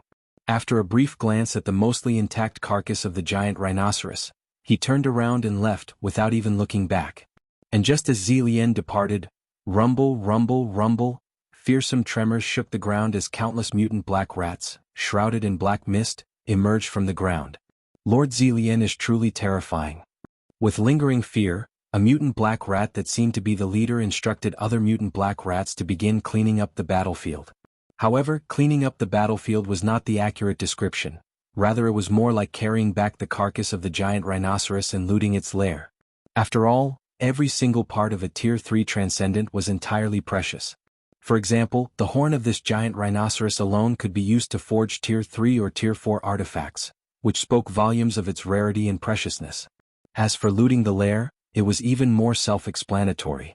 As a place of residence of a Tier 3 Transcendent, it would definitely have many treasures inside. And this was the task assigned primarily to these low-level mutant beasts.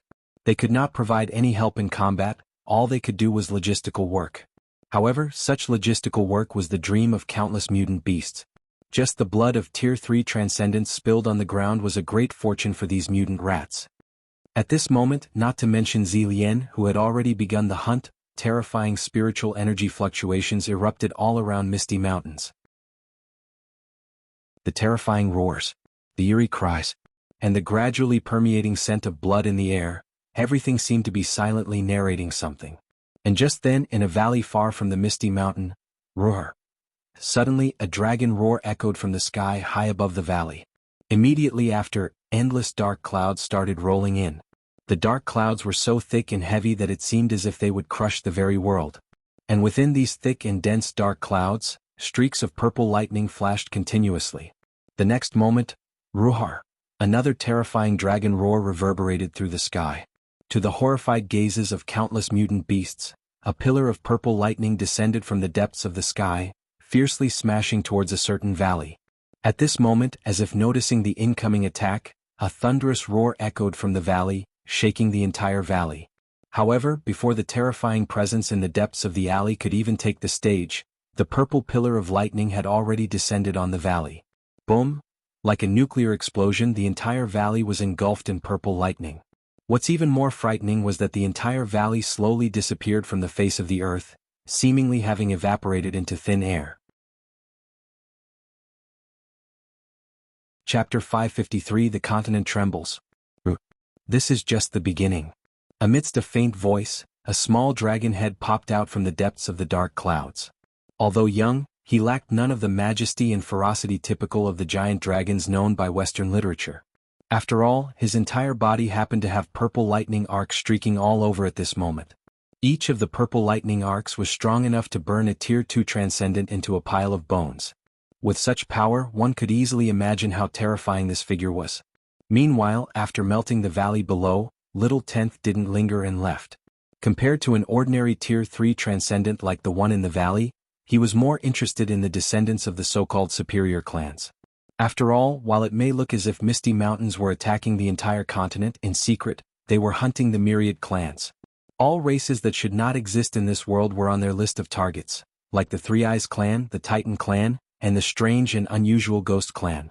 With these thoughts in mind, Little Tenth flapped his enormous dragon wings, disappearing into the depths of the dark clouds like a bolt of lightning.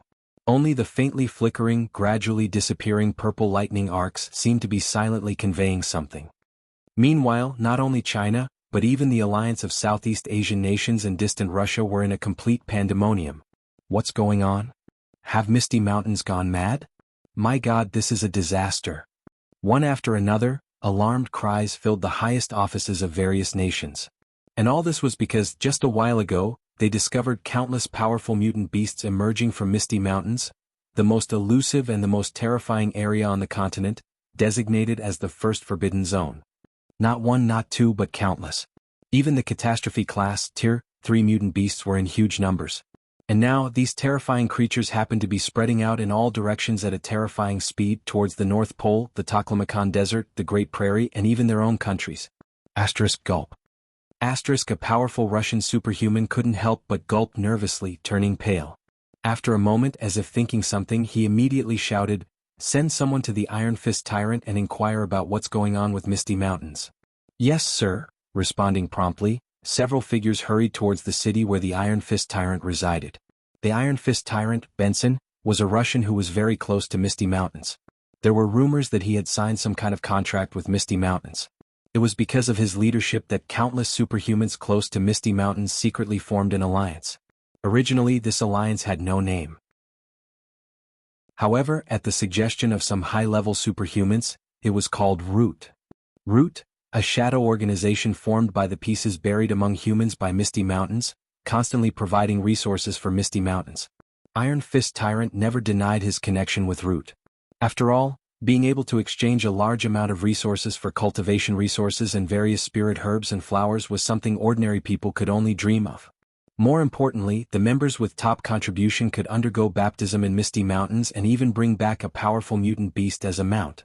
Considering this, one could only imagine the considerable gain those in Root might have obtained from Misty Mountains. However, because of this, Root was regarded as a thorn by upper echelons of various countries. If it weren't for the fact that Root was shrouded in a veil of mystery and its members had grown extremely strong thanks to the support of Misty Mountains, the human countries would have uprooted it long ago. However, now, watching the sudden onslaught of Misty Mountains, these countries couldn't sit still. They urgently wanted to know what was happening. The only one who could give them answers was the mysterious organization hovering between humans and Misty Mountains, Root. Meanwhile, unbeknownst to various countries, in a mysterious corner of the continent, 11 mysterious figures were sitting around a round table. Upon a closer look, one would find that some of these figures were ethereal, almost like projections. However, there was one thing common about these figures, all of them wore serious expressions. Iron Fist Tyrant, do you know what's going on with Misty Mountains? In a hoarse voice, a ASEAN superhuman who had also signed a contract with Misty Mountains, was the first to speak up. No, I don't.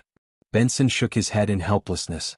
Although various countries tacitly regarded Root as a subordinate force of Misty Mountains, Root had never acknowledged it. They mostly considered themselves to have a close cooperation with Misty Mountains. Of course, even so, it didn't change the fact that they were close to Misty Mountains. Yet now, when Misty Mountains suddenly started attacking, they had received no information. The decision seemed to have come out of nowhere.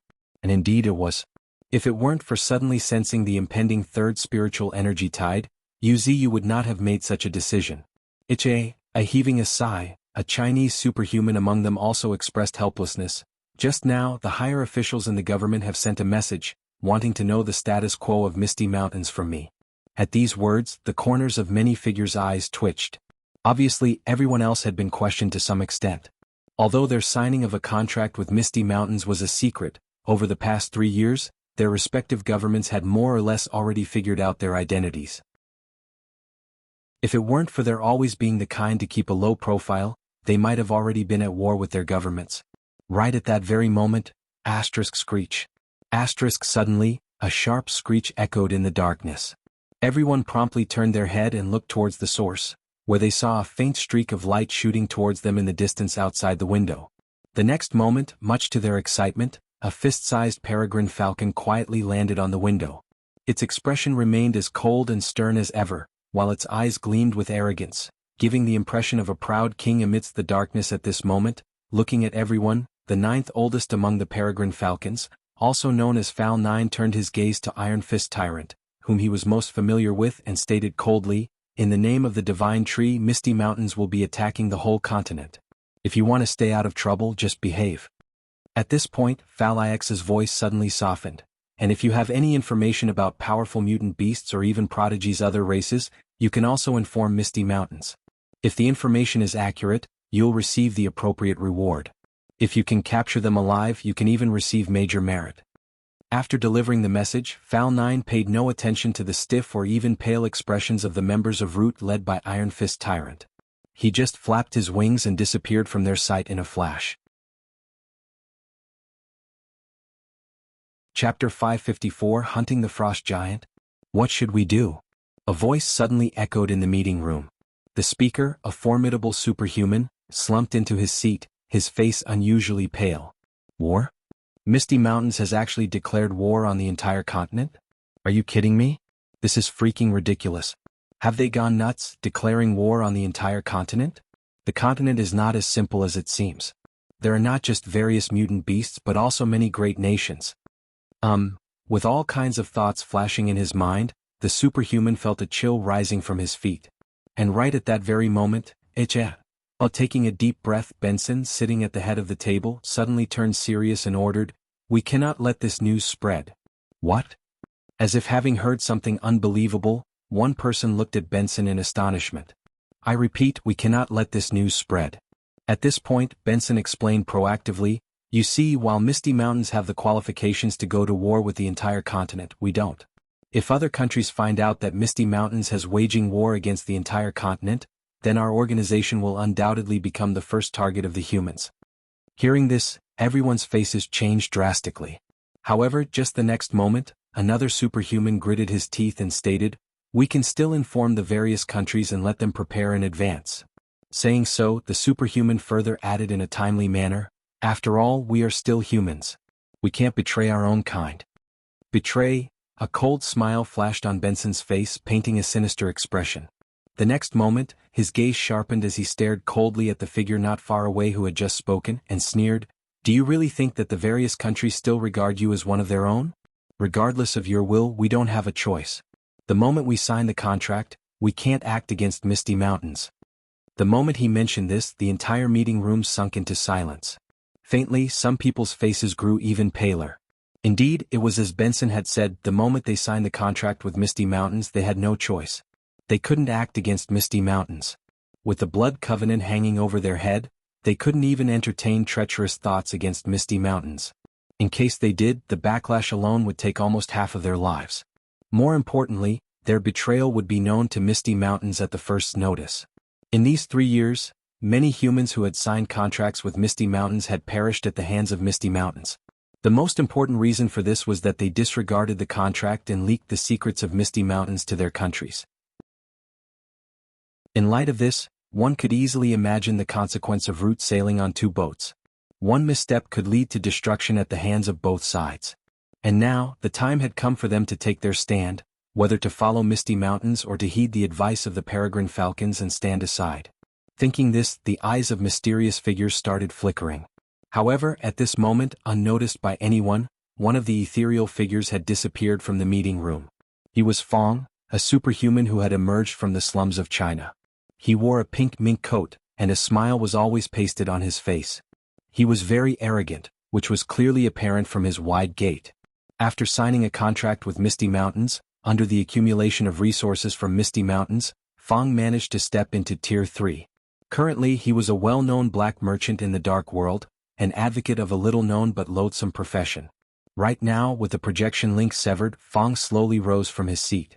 There happened to be a mirror not far away from him. If one looked at it at this moment, they would see a wild and arrogant figure, laughing maniacally. Attacking the entire continent? This is a great opportunity, muttering to himself. Fong gazed at his reflection in the mirror, unable to contain his excitement. However, after a moment, as if having thought of something, the corners of his lips rose into a smile as he muttered to himself, "It's time to check on those awakened inborn otherkins. I should be able to fetch a good price for them." Speaking of this, Fong became increasingly pleased with himself. The inborn otherkins we have managed to capture this time are exceptional. Had they not just awakened their abilities, I would not have been able to get my hands on them. And now Misty Mountains needs them. Hee hee, Fong broke into a sinister laughter, seeing another opportunity rising before him. While the black merchant was concocting his own plans, the strongest transcendents of Misty Mountains finally began their true hunt. In the depths of the North Pole, a place perennially covered in ice and snow with no signs of life, countless ice-attribute mutant beasts were lurking in secret. Suddenly at this moment, thump, thump, thump, the ground shook as heavy footsteps reverberated across this land of snow. Looking towards the sound, countless mutant beasts were shocked to see 2 massive shadows emerge from the swirling snowstorm. They were none other than Old 7th, Titan, and Old 8th Tundra of Misty Mountains. As atavistic behemoths, their terrifying physiques naturally made them unafraid of the snowstorm. Currently, after receiving some information, they were searching and pursuing a certain trail. Ruhar. Suddenly Titan opened his gaping jaws and roared in excitement, revealing a set of menacing sharp teeth that made one's scalp tingle. Found it, mumbling in a low voice, Titan looked towards a nearby mountain peak, his eyes flashing with excitement. Where? Tundra asked dumbly, somewhat confused. You fool. Sighing, Titan looked helplessly at Tundra. Compared to him, Tundra was sometimes a bit slow. It was the side effect from cultivation. His mind had been affected by ice-attribute spiritual energy. At this moment, Titan looked towards a nearby mountain peak as the corners of his mouth drew back, revealing a cruel arc. Big guy, why don't you come out? Shouting in a cold and cruel voice, Titan slightly bent his strong and powerful legs, assuming an attacking stance. Crack, crack. Immediately, cracks started spreading along the ice underneath Titan as a terrifying shockwave spread in all directions.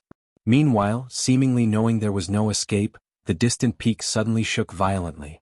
The next moment, boom, boom, boom, accompanied by terrifying tremors, the ice shattered, revealing a humanoid figure nearly 100 meters tall. The humanoid figure was packed with terrifying muscles and resembled an ice statue. Each and every bulge of the muscles looked like a mound. It was a frost giant, a terrifying existence that appeared a long time ago. According to Golden Monkey, the frost giant was a side branch of the superior clan, giants from the previous era. Those of the giant clan were brutal and merciless. They were a species that stood at the top of the food chain, second only to dragons. Chapter 555, The Strange Movements of the Wolf Clan. The night was dark and heavy. This was the 3rd night since Misty Mountains started attacking the continent. At this moment, if someone were in the depths of Misty Mountains, they would certainly witness powerful mutant beasts tied by branches. In fact, a vast majority of them were already cold and lifeless, lying calmly in a corner. After taking a deep breath, Little White looked at the mountains of carcasses and fiercely breathed out. Immediately after, as Little White exhaled an icy breath, the mountains of corpses began to freeze slowly, eventually encased in blue and transparent ice. "Thank you, Little White." Smiling, Yuziyu looked at Little White not far away and nodded approvingly. When it came to controlling the power of the extreme cold, Little White indeed had no equal. If she just breathed, it felt as if winds from the Arctic Pole were blowing. If she used spiritual energy, she could freeze anything, even the world itself. As an ice elemental, and a member of the Flood Dragon clan renowned for their control over water, Little White's talent over ice was unquestionable. However, at this moment, as if remembering something, Yuziyu's gaze shifted to an empty corner, where countless ice sculptures were tied quietly by his numerous branches. At a glance, there were probably hundreds of them. All of these were Tier 2 mutant beasts, with a few of them even Tier 3s. This time, Misty Mountain's onslaught was too sudden, leaving no time to subdue these mutant beasts. If they could be captured alive, they would. If not, they would be slaughtered. It was because of this that so many unfamiliar mutant beasts had appeared in the depths of Misty Mountains. Among them, what Yuziyu was most concerned about were 3 life forms: the frost giant, the golden peng, and a human with pale skin and blood-colored fangs. All 3 were Tier 3 transcendents. Among them, the frost giant was even at the realm of Monarch. However, after being besieged by Titan and Tundra, he finally collapsed from exhaustion. Afterwards, he was dragged back to Misty Mountains by Tundra. At this moment, if one were to look at the ground not far away, they would see a towering ice-blue figure, resembling a mountain range, lying quietly on the ground with roots as thick as buckets entwining around it. What an excellent prey! With rare laughter, Yuziyu immediately sprung into action. Swoosh, swoosh, accompanied by consecutive and endless swishing sounds, countless silver-white branches descended from the sky, like lightning strikes. In the blink of an eye, this massive frost giant was pierced by these branches. However, before the frost giant could scream in pain, gulping sounds echoed as a vast amount of ice-attribute spiritual energy and vitality started flowing into Yuziyu via his branches. For a moment, Yuziyu's countless silver-white branches were all tinged with a hint of icy blue. It was only at this moment that Yuziyu had the time to appraise this frost giant, this mighty and formidable creature. The burly figure resembled a mountain, and each of his bulging muscles resembled mounds. Even so, the giant's body was riddled with wounds. Facing Titan and Tundra, the 2 overlords of ancient times, this frost giant, who had not yet matured, was at a disadvantage. Nevertheless, one thing that was of particular interest was the giant's recovery ability, which was truly terrifying. In just half the night, most of his wounds had healed, and those that remained were only scars. What a pity! Yuziyu sighed in regret, but he showed no mercy. In the era of transcendence, it was survival of the fittest. Today, Yuziyu was strong, so he was able to reap the fruits of victory. Tomorrow, if he was defeated, he too would be harvested by others. The only way to avoid the fate of being harvested was to become stronger. There was an extremely long list of enemies targeting him, consisting of both humans and mutant beasts, long beyond one's imagination. If one day he was seriously injured, countless strong beings would surely swarm him. This was the hard, cold reality. For this reason, Yuziyu must be ruthless, even willing to pay any price to become stronger. Taking a deep breath, Yuziyu adjusted his mindset, his eyes becoming colder. In the next moment, an artificial voice rang in Yuziyu's ear. "Ding, you killed a Tier 3 transcendent frost giant, evolution points plus 2 million. Listening to this voice that he had not heard for a long time, a faint smile tugged at the corner of Yuziyu's mouth. Not only that, he had also harvested 500,000 pure spiritual energy from this frost giant. 500,000 pure spiritual energy may be insignificant compared to his current 30 million spiritual energy, but every bit counts. And this was just the beginning. He believed that 2 months later, after devouring countless mutant beasts, his spiritual energy would have undergone an explosive growth. It might increase by 10 million or 20 million or even 30 million. Yuziyu couldn't say with surety. However, he was sure of one thing. The more he killed in these 2 months, the more he got his hands bloody, the greater his gains would be. As for whether he would incur divine wrath or humans, after pondering for a while, Yuziyu chose to not dwell on it. Compared to the imminent 3rd spiritual energy tide, everything else was insignificant. At worst, he would migrate Misty Mountains to another continent after this. However, it wasn't that he was fleeing in Yuziyu's view, this was more of a personal choice. Compared to the future, where he would become an enemy of all on this continent, moving to another continent would allow him to harvest freely. In this way, every continent in this world would become his garden, where he could harvest at will. However, in this way, he would be drifting farther and farther away from the name Divine Tree. By then he would surely be carrying names like Tree Monster or Devil Tree. Wuxia shook his head, paying not much attention to it. If I can maintain my current position after the third spiritual energy tide, then everything would be worth it. At this moment, unbeknownst to Wuxia, in a corner of the continent, numerous powerful mutant beasts had gathered. At a glance there were dozens of them. If there were any humans present here, they would surely exclaim in disbelief, "Wolf Clan." These mutant beasts were all mutant wolves. Moreover, they were the renowned wolves of the Great Prairie. Occupying the continent's largest prairie, there were hundreds of different species of wolves here, each forming their own packs and vying for dominance. In fact, among the 10 monstrosities of the continent in the past, 2 happened to be wolves, the Gorewolf King and the Silver Moon Sirius. Right now, these mutant wolves, whose auras were not inferior to that of Tier 3 Transcendent, seemed to be gathering here under the summons of some existence.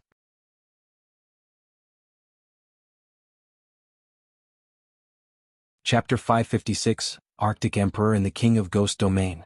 Misty Mountains chose not to stay silent in the end. A deep and resonant laughter echoed, causing many mutant wolves to involuntarily shudder. As everyone raised their gazes cautiously, they saw a giant blood-red wolf with crimson eyes appearing on a giant rock. This was a giant wolf standing 3 meters tall. Compared to other giant mutant wolves that could reach 5 to 6 meters, or even a dozen meters high, his mere height of 3 meters was hardly worth mentioning. However, it was precisely this seemingly dainty giant wolf that made countless mutant wolf clans tremble in fear. He was none other than Gorewolf King, the absolute ruler of the Gorewolf clan on the Great Prairie, who was once labeled as one of the 10 monstrosities of the continent. He not only possessed astonishing combat power but he also led hundreds of thousands of Gorewolves to attack the cities, massacring countless humans. However, compared to the humans who had died at his hands, far more mutant beasts had died at his hands. Before the advent of the era of transcendence, the entire Great Prairie was teeming with life, home to countless animals. However, since the rise of Gorewolf King, countless mutant beasts were either driven away or hunted down. Whereas he, paving a way with mountains of corpses and rivers of blood, arrived at this current position. He had been called with many names, the King of Prairie, the most terrifying existence on the Great Prairie, Gorefiend, and many more. Each of these names spoke volumes of how terrifying this giant Gorewolf was. Some even speculated that he had already reached the realm of Sovereign. However, no one has seen his true strength with their own eyes, or to be more accurate, those who had witnessed it were already dead. This Gorewolf King, one of the most terrifying existences in the Wolf clan. There was a reason why he was not the only one. At this moment, tap, tap, tap, accompanied by heavy footsteps, countless mutant wolves felt the pressure brought down on them by Gorewolf King Lighten. Immediately, everyone raised their heads and saw a giant silver wolf on a peak that seemed to have appeared without their notice, her long silver fur fluttering along the wind. There was an air of majesty and aloofness around her, as if untouched by dust. Her pair of calm eyes were bright and flawless, glistening like sapphires. There also happened to be a crescent-shaped mark on her brow. She was Silver Moon Heavenly Wolf, a terrifying existence no weaker than Gorewolf King. She was the only one on the Great Prairie who could contend with Gorewolf King. However, what set her apart from Gorewolf King was that while Gorewolf King relied on endless slaughter to reach his current position, she relied on her innate talent. Her talent for cultivation was extremely alarming, so much so that she grew stronger just by breathing. At this moment, Sirius' pupils suddenly constricted as a trace of astonishment flashed deep in her eyes, seemingly sensing something. "You broke through?" "Ha!" Gorewolf King didn't justify it with an answer and just burst into laughter. After fighting for several years, this was the first time he had seen her show surprise. However, even though he had stepped into the realm of Sovereign, he dared not underestimate Sirius. Especially now when the moon was hanging high in the sky. It was the time when Sirius was the most terrifying. While it might be impossible for other mutant beasts to fight a Tier 3 Sovereign while being just a Tier 3 King, it wasn't much of a problem for Sirius. At this moment, after shooting a brief glance at the Sirius descending from the clouds, Gorewolf King turned his gaze towards kings of other wolf clans not far away. "You must have heard about Misty Mountains and what they are doing." At this point, a coldness flashed in the depths of Gorewolf King's eyes as he continued, "These past few days they've been wantonly slaughtering mutant beasts. I believe that very soon they will be sweeping through the grasslands. So, before they come, I plan to give them a big surprise." After hearing this, the corners of numerous wolf kings curled upwards, revealing a human-like cruel smile. The wolves were the most united out of any species. While they might cruelly fight among themselves in the absence of an external enemy, they would band together and stand united at the first sign of an external threat. The sudden onslaught of Misty Mountains had made the wolves of the Great Prairie vigilant, because just the day before yesterday, a forest not far from the Great Prairie was burned to ashes by an endless sea of fire. After that night, the wolf kings of various wolf clans immediately gathered and even temporarily submitted to the two great kings, Gorewolf King and Sirius. Meanwhile, not far from the Great Prairie, the duo of Nine Tails and Bull Demon, who usually operated together, could be seen moving slowly. They might have been taking slow steps, but each step they took covered a kilometer, and their direction was clearly towards the Great Prairie. After all, the wolf clans of the Great Prairie were renowned. Even the Great Prairie itself wasn't any less fierce than the Western Desert or the Arctic Circle. In that case, how could Misty Mountains, which were dead set on controlling the entire continent, not possibly dispatch someone here? Meanwhile, apparently, all parties seem to have realized the intentions of Misty Mountains. In the depths of the North Pole, in the heart of the Western Desert, and in those newly emerged forbidden zones, mutant beasts immediately sprang into action. The destruction of Steel World had already pushed countless powerful mutant beasts on edge. This sudden onslaught of Misty Mountains seemed to have broken their last nerve. At this moment, in the depths of the Arctic Circle, a sharp and piercing roar as the snow falling from the sky converged at one spot, materializing into a humanoid figure. Sprite, one of the four Arctic emperors. Her awakening, to some extent, was also a sign of something. In another corner, beneath the gloomy sky and amid the howling winds of the cold night, which resembled the mournful wails of ghosts, black mist gradually enveloped the air. Occasionally, the distant echoes of war drums could be heard. This was the Ghost Domain, a forbidden zone as notorious as Steel World. Under the pressure of Misty Mountains, powerful gusts of wind engulfed the Ghost Domain. Looking closely, one could even see eerie apparitions emerging from the sinister depths of the Ghost Domain. Adding more to the dread, one of the phantoms appeared to be seated on a throne. Its every move and gesture exuded an indescribable majesty. With a cold snort, this kingly figure, that had never shown himself, looked in the direction of Misty Mountains, revealing a cold expression. Half a year of delay has allowed that demonic tree to gain influence. Saying this, the corner of this kingly figure's eyes twitched involuntarily. After all, a Tier 4 Transcendent was no joke. As mighty and powerful as he was in the face of Tier 4 Transcendents, who were considered earthly gods and immortals even in the previous era, he couldn't help but feel a bit uneasy. However, he had no choice at this moment. After all, the ambitions of the tree monster were clear to the world. If something is not done, everyone will inevitably be taken down one by one. Others may have no idea about the terror of a Tier 4 Transcendent, but I'm well aware of it. If that tree monster didn't find it troublesome, it alone would be capable of wiping out half of the continent. That is what it means to be a Tier 4 Transcendent. That is also the bare minimum when the Tier 4 monstrosity has not achieved any greater breakthroughs. So, if that tree monster grows even stronger or break through into even more terrifying realms, I would have no choice but to flee at the very first notice.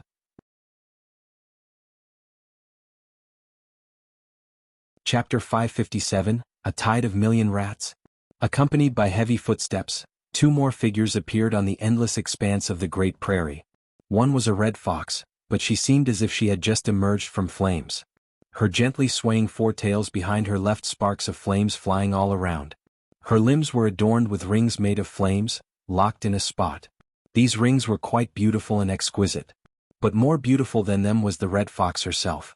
With a slender and graceful figure, her beauty radiates from every movement. Even if one was not human, one could still vaguely sense a kind of allure from her. Whereas the figure beside her was comparatively much more ferocious. It was a humanoid figure with the head of a bull, carrying a giant axe on his back. What was even more terrifying was the occasional fleeting dark purplish aura around him. Every flicker of the purple aura brought distortion in the air. It looked terrifying. So, they are Nine Tails and Bull Demon, the first and second in command of Misty Mountains? Far away in the clouds, a giant silver wolf's eyes narrowed as a hint of dread flickered deep within them. Truly worthy of Misty Mountains. Just from their appearance alone, they exude such majesty. Humph. Coldly sneering, the corner of Gorewolf King's mouth curled up, his voice turning cold. So what if they are from Misty Mountains? Since they've come to my great prairie, even if they're a dragon, they'll have to prostrate before me. Saying this, Gorewolf King lifted his foot. When his feet landed, a violent wave of blood-colored energy surged through the air with a resounding boom. At this precise moment, as if sensing something, Nine Tails and Bull Demon in the distance suddenly paused, looking at each other with a smile before focusing their gazes on the distant sky, where they could feel an uncanny wave of energy spreading. Gorewolf King, murmuring to herself, Nine Tails' lips curled slightly into a smile. On the other side, Bull Demon tightly gripped the giant axe on his axe and stated with a chuckle, "Elder sister, it looks like there's going to be a big fight." Indeed. Nine Tails' thoughts also agreed with his. After all, they had prepared for this before coming here. Similar to how many forces knew about Misty Mountains had undoubtedly researched them as well. However, compared to their one-sided understanding of Misty Mountains knew a lot about their trump cards. The reason for this was naturally because Misty Mountains had been calm for 3 years, while the entire continent was anything but calm.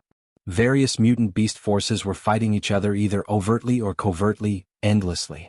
All this while, the Earth-Eye underling air as well as human forces were constantly gathering and sorting every piece of information. As such, the intelligence about these forbidden zone and treacherous lands, more or less, was in their hands. As for information about Misty Mountains, having remained in isolation for 3 years, apart from the famous 9 great beasts, everyone was mostly unaware of other powerful entities of Misty Mountains.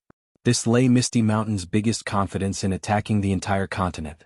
Others did not know how terrifying Misty Mountains was now. However, before that, as the vanguards, Nine Tails and Bull Demon needed to test the waters. After all, the reputation of the grassland wolves wasn't just talk. Yip. As Nine Tails let out a long howl, flames-like spiritual energy enveloped her entire body. What was even more terrifying was that the ground and sky around her also caught fire with crimson flames. Beside her. "Let's go." With a roar, Bull Demon raised his giant axe, before his entire body shot like a cannonball with a thunderous blast, streaking across the vast grassland. Looking from afar, it looked as if a straight black line was cutting through the grassland in half. And at the other end of this black line were numerous mutant wolf clans waiting in formation. Attack! Suddenly, a thunderous roar echoed from an unknown location. Oh, oh, oh, oh, oh, oh. One after another, countless wolf howls drowned the entire grassland. Their long howls were terrifying enough to make a child stop crying. But now, such wolf howls number in the thousands. At the same time, thump, thump, thump, accompanied by the shaking of the entire grassland, a black wave appeared at the distant end of the grassland. Upon closer inspection, it was actually a wave of countless giant black wolves standing at 3 meters tall. They were Black Storm Wolves, a terrifying wolf clan on the Great Prairie. Possessing fearsome speed and powerful bodies, they were the best vanguard. Following behind the Black Storm Wolves with crimson eyes and blood-red fur, the Gorewolves surged forth one after another. The Gorewolf clan, although their numbers were less than 200,000, they were the most terrifying wolf clan on the Great Prairie. Of course, besides the Black Storm Wolves and the Gorewolf clan, there were many other wolf clans. Among them, there were even several giant wolves towering like mountains, suspected to be atavistic. And this was the Wolf clan. With the appearance of a tide of wolves and endless wolf howls, it seemed as if one had entered the world of wolves. It was a terrifying and astonishing sight. It made one's limbs go numb. In the face of such a mighty charge, the difference in ranks seemed to disappear. Even an ordinary Tier 3 Transcendent could be submerged in this wolf tide in the blink of an eye. However, this didn't mean that quantity overwhelmed quality. It was because among this mighty tide, there were also many Tier 3 wolves. Adding more to the dread, a 3-meter-tall crimson wolf happened to be standing in the sky, his eyes filled with mockery. The giant silver wolf beside him also smirked slightly, looking at the 2 streaks rapidly rushing towards them. However, the very next moment, their smiles froze. Because at this moment, rise, with a thunderous shout, the ground started shaking fiercely. In that instant, as if enraged, the earth began to continuously sink. Boom, boom, boom. With the ground fiercely quaking, the countless wolves braked instantly. However, faced with this sudden appearance of the giant pit, most of the wolves were caught off guard and fell into the pit one after another. Immediately after, oh, endless miserable wails echoed through the sky. When everyone looked towards the source of the wails, they were shocked to find the giant pit painted red with blood, and countless dim lights flickering inside. Rat tide? Suddenly, a cry of disbelief echoed as a sharp-eyed wolf noticed that the dim lights were actually the eyes of countless rats. And what left him even more horrified was the sight of an endless black tide still pouring out from inside the giant pit. Squeak, squeak, squeak. Hearing the sharp and scalp-tingling cries, countless wolves were stunned, because at this moment, their endless wolf howls were unexpectedly suppressed by the hair-raising squeaks. Chapter 558 Clash of Millions. Squeak, squeak, squeak. Amidst the hair-raising squeaks, countless mutant rats poured out of the pit like a torrent. 100,000, 200,000, or 500,000. At this moment, no one knew how many mutant rats there were.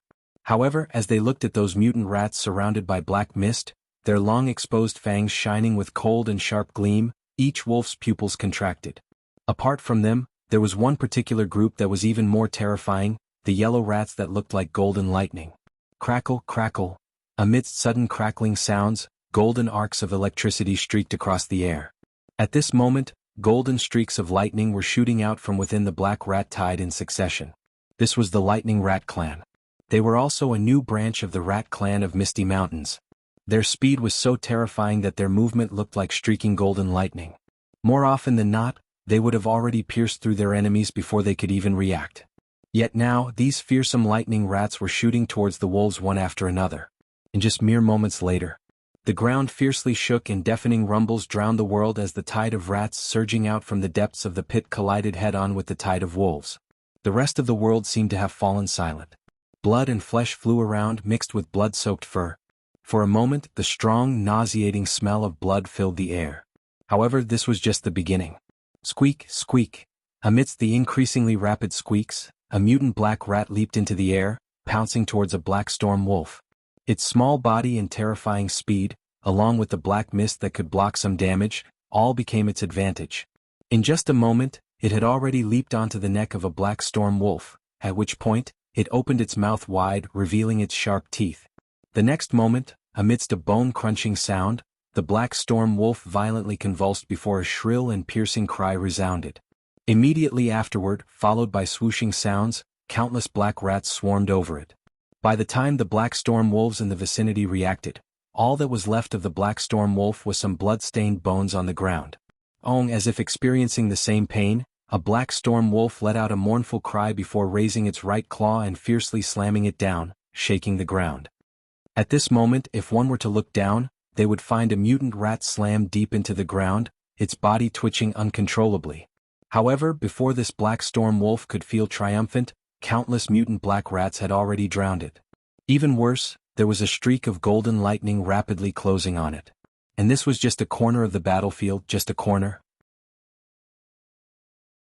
In the face of the largest beast tide in history, individual strength seemed somewhat insignificant. Even the mighty Tier 3 dared not be able to come out unscathed. After all, neither of these beast tides was ordinary. One was the infamous wolf tide, and wolves need no introduction. They were ruthless and united. Even without training, tens of thousands of wolves could stand united. They were a natural-born army. The other was a rat tide. Just by looking at them, one could tell how terrifying they were. Their eyes lacked any focus. All they did was relentlessly move forward. It was as if they didn't know death or fear. Among the most strictly ordered rat clan, the king's command was everything. In ancient times, there were even stories of countless rats collectively committing suicide. You could affirm it was not just a story but a solid fact. In times of scarce food and living space, these rats, without even the intelligence to understand, would collectively throw themselves into the sea for the sake of their own kind's reproduction. Fearless in the face of death was ingrained in their bones. This was also why the rat tide was referred to as the most terrifying beast tide. What use was individual combat prowess? These ferocious rats who didn't even know what death was could unleash 150% of their strength, while their enemies in the face of the beast tide could barely maintain 70 to 80% of their strength, which was already commendable. Asterisk squeak, squeak, squeak, squeak, squeak, squeak. Asterisk oh, oh, oh. Piercing squeaks and roars echoed throughout the vast grassland as innumerable rats and wolves collided with each other. It was not in the numbers of 10,000 or 20,000, it was a true clash of millions. The entire rat clan in Misty Mountains under the shield of Qin Gang had rushed over, totaling a full million. Not one more or one less. To cope with the war, the reproductive capacity of the rat clan was no longer suppressed. Under the leadership of the two rat kings, Lightning Rat and Shady, the rat clan began their pre-war mobilization, and their numbers multiplied geometrically. The price for all of this was ample food. Prey captured near Misty Mountains in recent days, as well as various kinds of food, were continuously transported to the rat clan. In addition, Uzu accelerated their evolution with his reign of vitality. In this seamless cooperation, the combat power of the rat clan continued increasing, reaching the current scale of 1 million. As for the wolf clan, there was no need to say more. Occupying the entire vast grassland, 1 million was just a number, tens of millions or even 100 million was possible. As such, this was the true clash of millions that could shake the entire continent. Not to mention the Gorewolf King and the Silvermoon Heavenly Wolf, whose faces had changed drastically. Even Nine Tails and Bull Demon nearby couldn't help but have their pupils contract. In this vast battlefield, a sense of insignificance couldn't help but well up within them. However, compared to them, it was even more shocking to the various countries. One after another, spiritual energy monitoring satellites flashed incessantly, taking photos. The terrifying spiritual energy from the aftermath of the clash had converged into a storm, affecting the sky for tens of thousands of kilometers. It would be hard for the spiritual energy monitoring satellites to not notice. When the humans looked at the screen, all of them turned pale. Some even slumped on the ground with a loud thump. Is this real? Are you kidding me? Oh my God! Crying out in incredulity, the humans couldn't help but cover their mouths in disbelief. The sight of innumerable mutant wolves and rats fighting to the death on the vast grassland was simply appalling. The grassland was dyed red with blood, and even the air was filled with a bloody mist, casting a shadow over the sky. 100,000, 500,000, or 1 million. No one knew, but they all knew that this might be the largest beast-tide battle in history. Yet this wasn't the most terrifying part. The most terrifying part was streaks of light shooting into the sky one after another. Attack. Vaguely, these humans seemed to hear the roar of powerful mutant beasts. Moments later, fearsome Tier 3 mutant beasts had started clashing in the sky, one after another.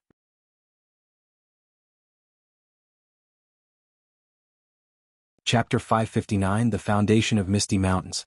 Attack. Suddenly, a deafening roar reverberated across the sky. The next moment, a Tier 3 mutant wolf of the size of a mountain, seemingly an atavistic wolf, leaped into the air, blanketing the entire sky. Squeak, squeak. Instantly, a massive shadow fell upon the heads of countless mutant beasts, causing the countless mutant rats under the shadow to let out sharp and shrill squeaks. Obviously, if this massive shadow fell on the battlefield, the rat clan would most likely suffer massive casualties. And not only had Nine Tails and Bull Demon realized this, but even other mutant beasts had realized it. Unfortunately, Old 7th Titan and Old 8th Tundra had not come here this time. Otherwise, dealing with this adolescent atavistic giant wolf would be a simple matter of slapping it to death. Though this didn't mean Misty Mountains had no solution to it. Taking a deep breath, a tall and muscular figure appeared on the ground at some point, his eyes cold. "You're quite daring," Qin Gang sneered coldly, already kneeling on one knee as he pressed one hand against the ground, his spiritual energy surging the next moment. Then, accompanied by fearsome tremors, a massive mountain-like figure rose from the ground, much to the astonishment of the atavistic giant wolf. Unique ability: Earth Giant. Using spiritual energy as a medium, the user can control a mountain range or even the soil to create a towering giant. An ability that was perfectly suited for large-scale battlefields.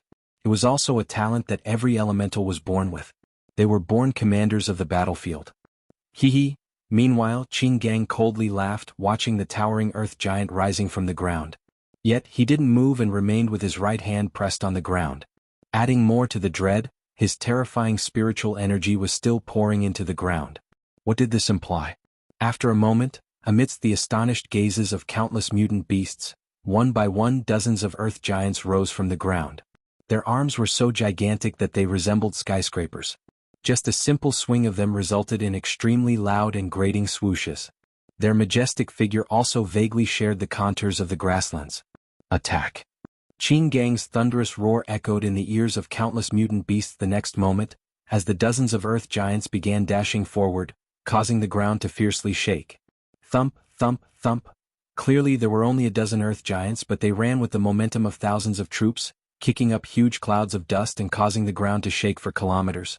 For a moment, countless mutant wolves stood gawking on the ground, dumbfounded. However, in the short moment they were stunned, dozens of earth giants had already joined the battlefield. Two of the earth giants even leaped up and pounced on the atavistic giant wolf falling from the sky. Qin Gang's large-scale combat ability is really impressive, calmly praising Bull Demon's eyes narrowed slightly. However, the next moment, Bull Demon turned his gaze to the nearby Nine Tails, as if noticing something. Ah! Both Bull Demon and Nine Tails nodded to each other, but neither of the two said anything. Everything was understood without any words. Their battle was also imminent. Thinking this, the flames around Nine Tails became even deeper red, while Bull Demon's expression became increasingly cold. The next moment, boom, boom, a red and a purple stream of light suddenly shot towards the horizon. At this time, as if sensing Bull Demon and Nine Tails' intentions, two powerful streaks of light in the distant horizon also suddenly changed direction, shooting towards their direction as well. Oh, oh! Amidst the hoarse and resonant wolf howls, blood-red ripples, visible to the naked eyes, began to spread through the sky. Gorewolf King, muttering, Nine Tails' pupils constricted.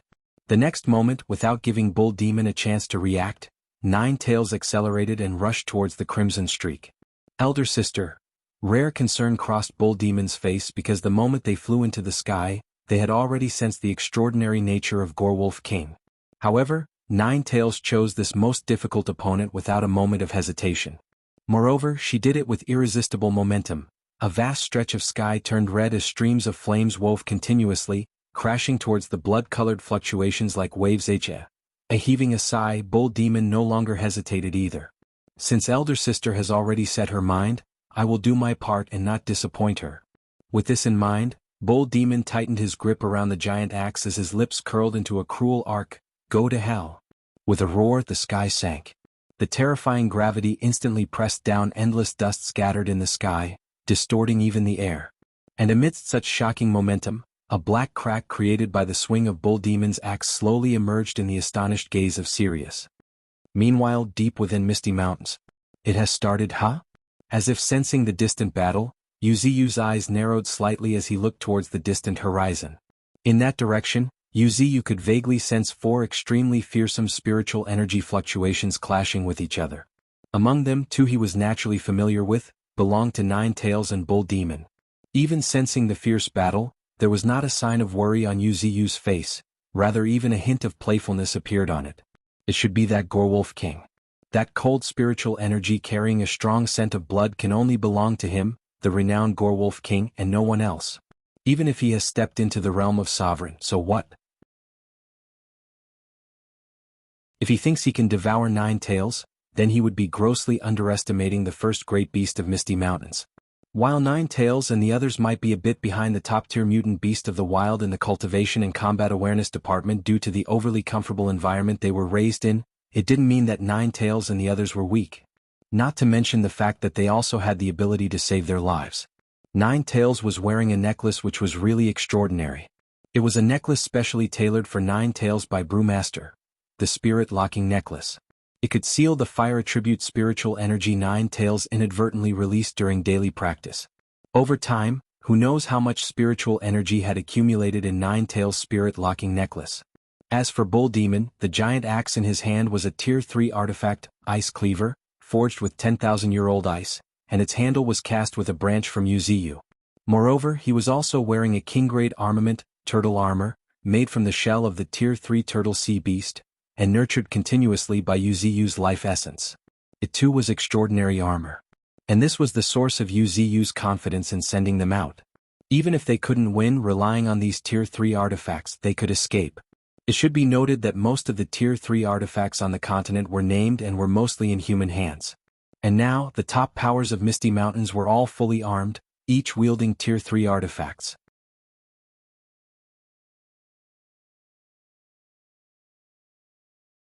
Chapter 560 The Light Attribute Spirit Stone Mine. If even after this you still fall, then I can only express my regret. With a sigh, A hint of reluctance appeared on Yu's face. However, he had already done everything he could. He had sheltered them for 3 years and provided them with abundant resources. He had allowed them to grow to this point. In addition, he had even granted them a large number of Tier 3 artifacts to ensure their safety. If they were to still perish under these circumstances, then Yu could only express regret. Even so, that didn't mean that he won't take revenge. After all, Yu was no saint. Nevertheless, he was not going to intervene, even if Nine Tails were in dire straits. After nurturing them for so long, if they failed to demonstrate corresponding value, it would be their failure as well as Yu's. As a matter of fact, although Nine Tails and the others had grown steadily and rapidly, they were still not as powerful as some top-tier mutant beasts. After all, those who could grow to Tier 3, the Catastrophe class, were all gifted. Given some luck or opportunity, some obtained the chance to rise above the others and truly became top-tier mutant beasts. They now dominated the world of mutant beasts, and inevitably reigned over countless mutant beasts like kings. Thanks to slaughter and plunder, these kings were no way inferior to Nine Tails and the others in terms of resources. Rather, they might even surpass them.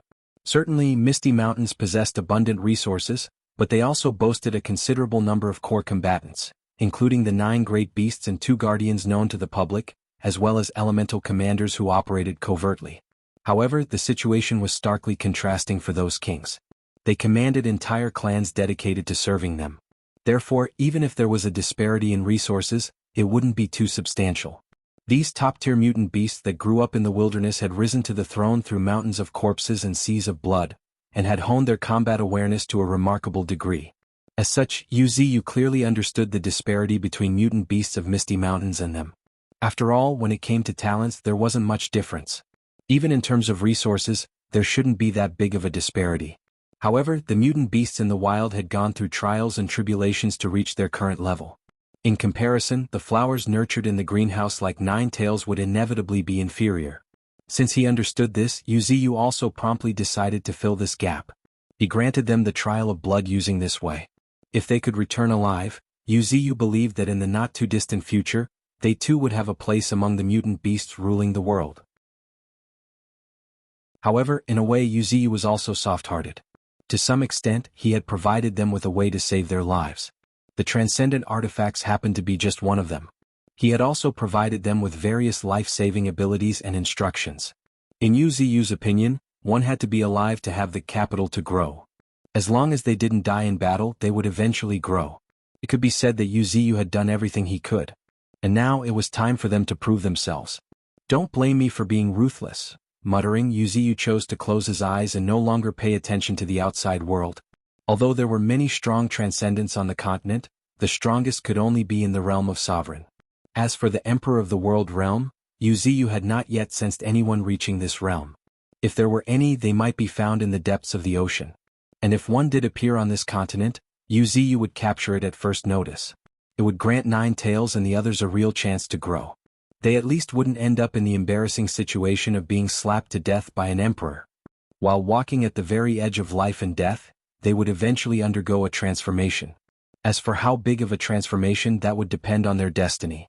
In addition, to prevent any accidents, Yu had already taken the steel progenitor out of the equation.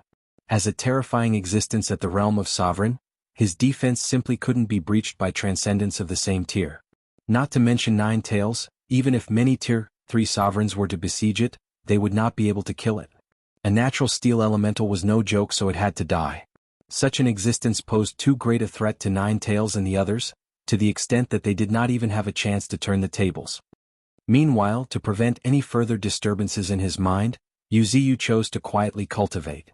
For the next month, all he did was wait for Nine Tails and the others to return. Of course, he was also cultivating during this time. Thanks to attacking the entire continent, the resources obtained from the hunt had truly piled up like mountains. During this 1 month, Yu's vast network of countless roots buried deep underground greedily consumed everything beneath the Earth's surface like a monster as carcasses continuously flowed into the depths of the Earth amidst surging waves of soil. They all became nourishment for Yu. Whereas above ground, unique and peculiar mutant beasts became the subject of Yu's dissection one after another. However, this wasn't the end of it. If someone with sharp eyes looked around, they would notice that several different peaks had appeared in the depths of Misty Mountains at some point. One of them happened to be surrounded by densely packed blue lightning arcs and was shining like sapphires. It was a lightning attribute spirit stone mine, a medium-sized one at that. Beside it, there were mountains ablaze like flames and mountains that looked like icebergs. One by one, elemental stone mines were arranged around Yuziu's tree body. And the most unique and eye-catching of them was a luminous spirit stone mine that shone as bright as daylight but emitted a sacred aura. This was a very rare light attribute spirit stone mine. No one else had ever seen it or even heard about it. This was the most precious resource Yuziu had harvested from Steel World. Although it was only a small-sized light attribute spirit stone mine, it was enough for Yuziu. Currently, Yuziu's roots slowly coiled around the spirit stone mines one after another like giant pythons, absorbing them to their heart's content. Immediately afterward, visible to the naked eye, spiritual energy of various colors surged through his roots, dyeing them in all kinds of color. Even his tree body was glowing with prismatic colors. However, compared to before, Yuziu was now surrounded by a sacred aura. Simultaneously devouring carcasses and turning them into nutrients for his own growth, dissecting mutant beasts with amazing talents, and even absorbing spirit stone mines, Yuziu's aura was rising at an astonishing speed visible to the naked eye. It made him ever more mysterious and unfathomable. For an existence like Yuziu, multitasking had long ceased to be difficult. With limited time in hand, he naturally chose to make the best use of every second. Multitasking was a natural thing to do. The reason Yuziu would only wait for 1 month was that in the next month, Yuziu would leave Misty Mountains for revenge. It might be a simple word, but it made Yuziu's heart seethe with killing intent. Anyone who dared to kill the core figures of Misty Mountains would become the target of his revenge. That would be the start of the true bloodbath. The current battles would simply pale in comparison to it, because Yuziu couldn't guarantee that after a month of waiting, when he was greeted with familiar yet cold corpses, he wouldn't go mad. Even more so, he didn't dare to guarantee that he wouldn't wipe out the entire continent in his madness. Chapter 561 The Long-Gone Fifth Great Beast. Meanwhile, deep within a valley of Australia, with a cold snort, a huge and fierce black wyvern glanced coldly at a segment of seemingly purplish root emerging from the ground in the depths of the valley. It was none other than Tree Monster, the ruler of another continent. In theory, Tree Monster should be one of his few friends in the whole world. After all, Black Wyvern still remembered the grace of saving his life. If it weren't for Yuziu instilling a lot of vitality into him, he wouldn't have been able to survive that fierce battle. Furthermore, Yuziu also chatted with him every now and then. As such, a very simple friendship had been formed between the two. Occasionally, they would talk about their experiences and interesting stories from their respective continent. Just now, Yuziu said to him, "I'm preparing a blood trial for my forces by attacking the entire continent." How ruthless! Black Wyvern sneered in his heart, but he didn't pay much attention to it. After all, it really was none of his business. However, after a moment, as if thinking of something, the corners of his mouth suddenly rose slightly. I believe that he would be very interested in this. As this thought crossed his mind, Black Wyvern flapped his wings and turned into a majestic black cloud, rushing towards the north of the continent. After a long while, on a crimson peak with an inexplicably dark red hue, seemingly from bloodstains that had not yet dried, and pits dotting its entire surface. If one looked closely at these bottomless pits, they would find skeletons at the bottom of each one, with bloodstains painting the ground around their edges like plum blossoms. This was Supreme Peak, one of the most notorious forbidden zones in Australia. Here lived an extremely ferocious beast, an exceptionally terrifying and powerful beast. It stood at the pinnacle of Australia, bearing the name the Fifth Great Beast. More importantly, it had even issued a challenge letter, inviting anyone who deemed themselves extraordinary in strength to challenge it. However, they naturally had to bear the consequences of their actions. It even promised substantial rewards for this, attracting a huge crowd of mutant beasts eager to satisfy their curiosity. However, looking at the cold and lifeless figures lying on the ground, and the bottomless pits, all the mutant beasts would fall silent. It's truly the most ferocious among ferocious beasts. Accompanied by a deep and hoarse laughter, the clear blue sky suddenly darkened within a few breaths, with rolling dark clouds. What was even more terrifying was that the appearance of the clouds was followed by a tremendous pressure bearing down on the entire world. Just then, boom. Suddenly, a beam of light tore through the sky. It was fast, accurate, and fierce. This punch alone scattered most of the dark clouds. What made the corners of Black Wyvern's mouth twitch even more was that when this beam of light brushed past his cheek, he felt a tingling sensation as if a storm of blades had passed by. You, coldly snorting, Black Wyvern, who had poked his head from the depths of the clouds, looked calmly at the golden figure sitting on the peak. He was still the same, a small and petite figure covered in scales. However, there was one thing that set him apart from before. It was the color of his scales, which no longer retained the same golden color. Instead, they were dark golden with a hint of bloody sheen, painting his body golden red, which appeared inexplicably horrifying. At this moment in Black Wyvern's gaze, he saw a pair of extremely calm eyes gazing at him. They were calm yet profound. However, at a closer look, one would notice an indescribable pressure deep in the eyes, a pressure that made even Black Dragon involuntarily wary. He has become even more terrifying when we first met. Marveling in his heart, Black Wyvern promptly sprang into action. The corner of his mouth curved slightly as he calmly uttered two words, "Tree monster." "What?" the originally calm golden ant thunderously shouted as his figure fiercely shook. Immediately afterward, the mountain peak exploded with a deafening clap as the golden ant instantly arrived in the depths of the clouds, leaving a dark golden streak of light. "What did you say?" Asking in a voice so cold it seemed to freeze the soul, the gaze of golden ant became even colder. It appeared as if he would attack at the slightest disagreement. However, it was not surprising either. Tree monster was golden ant's taboo.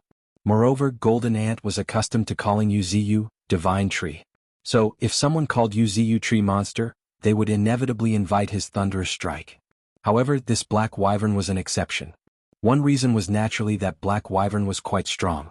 As a wyvern in the realm of sovereign, he possessed enough capital to make golden ant take him seriously. Of course, it was only taking him seriously, nothing more, nothing less. If they really happened to fight, golden ant was confident that he could shatter Black Wyvern's scales and make him wail in agony. Except, thanks to many enemies he had on this continent, golden ant couldn't act right away. Having been living on this unfamiliar and brutal continent for such a long time, he was no longer as immature as before. A moment of bravery would indeed be commendable, but the consequences were something he couldn't bear. The second reason was that when Black Wyvern mentioned tree monster, although his tone was playful, there was a rare hint of respect in it. It was a kind of respect for the strong, albeit faint, but golden ant still caught it. So, golden ant didn't act immediately. Hee. This rather elicited a bizarre smile on Black Wyvern's face as he looked at the cold and aloof golden ant in amusement. Meanwhile, if one looked towards the ground at this moment, they would surely see one cold and indifferent figure after another appearing on one mountain peak after another, a total of 6 figures. And each of them happened to be staring coldly at Black Wyvern. Led by golden ant, they were the 7 fiends. Every one of the 6 fiends was a terrifying existence that had lost to golden ant and luckily managed to survive, thus choosing to submit to golden ant. Every single one of them was enough to set off chaos and bloody storms on the continent. However, now they all exist to protect golden ant. Meanwhile, Black Wyvern promptly narrated his conversation with Wuxia to golden ant. The reason for this was because Black Wyvern wanted to repay a debt.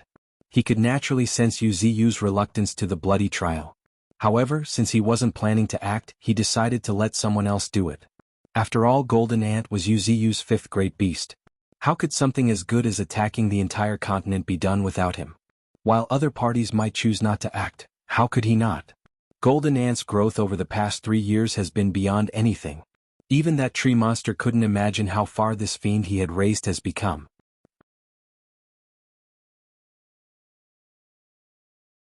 Chapter 562, The Protection of Silver Moon. Crossing oceans. On the vast expanse of Great Prairie, the clash of millions had resulted in a true river of blood flowing through the grasslands. The craters from the aftermath of their clashes were filled with blood. Cold carcasses of mutant beasts lay everywhere, never to rise again. In comparison to the visible carcasses, there were far more mutant beasts that had perished without leaving any trace behind. Although the wolves were the overlords of the Great Prairie, they still retained many subordinate clans. Even so, most of them still ended up as food for the Rat clan on this fierce battlefield. The Rat clan had already mastered the art of using war to sustain itself. If they were hungry, they ate. If they were injured, they ate. Everywhere they went, even if it was the bodies of their own kind, they would consume them to some extent to replenish their own injuries and stamina. To them, devouring the bodies of their own kind was not a taboo. After all, for every member of their own kind they devoured, they could potentially reduce casualties. So why wouldn't they eat? After all, they were the rat clan. They had no societal constraints or moral dilemmas like humans. Of course, it was the same for the wolf clan as well. However, they still fell short of the rat clan's madness. At this moment, if one looked at the entire battlefield, one could even see the endless waves of rats pouring out of the sinkhole, with a momentum that overwhelmed the wolf clan. While they only had a slight advantage, just the fact that they were able to overpower the renowned wolves of the grassland was enough to prove the terror of the rat clan. Compared to the brutal battlefield on the ground, the real terrifying battle was being fought in the air. One day and one night straight. From dawn till midnight. Nine Tails, Bull Demon, Gorewolf King, and even the Silver Moon Heavenly Wolf, Sirius, were all fiercely clashing with each other high up in the air. Mu, giving out a deep bellow that seemed to come from ancient times, the fiendish figure of Bull Demon with the upper body of a human and the lower body of a bull, transformed back into a black bull. This was another combat form Bull Demon had developed after reaching Tier 3, one in which both his defense and offense would significantly increase. Of course, his agility correspondingly took a significant hit. Mu. Suddenly, as his hooves scraped against the air, he let out another bellow, his massive crescent-shaped horns shimmering with a faint glow the next moment. Swoosh, two beams of light shot out from the horns, tearing through the sky and disappearing into the depths of the clouds. Mere moments later, with another bellow, Bull Demon's massive black figure zoomed into the depths of the clouds, following the beams of light. The very next moment, oh! A sharp and piercing wail echoed through the sky as a giant wolf with silver-white fur flew out of the clouds like a shooting star, her figure extremely battered. What was even more horrifying was that a gaping wound could be seen on her body, deep enough for her bone to be visible. Bull Demon's crescent-shaped horns were his most terrifying means to attack. They could trace and lock onto a wisp of aura and chase it endlessly. With inexhaustible spiritual energy, the beams of light shot by Bull Demon's crescent horns would not stop chasing. However, Bull Demon could not reveal such a trump card many times. Taking advantage of Silver Moon Heavenly Wolf's injuries, he was planning on taking her life. Mu, with another thunderous bellow, Bull Demon, following the beams of light, suddenly accelerated, charging straight towards the flying Silver Moon Heavenly Wolf. However, at this moment, Bull Demon failed to notice that the clouds had dispersed, revealing a pure and bright moon. "Be careful, second brother," the distant Nine Tails suddenly cried with alarm, her facial expression drastically changing. And right then, as if in response, Bull Demon's eyes also widened in disbelief. What? Bull Demon looked at the figure not far away with a puzzled expression.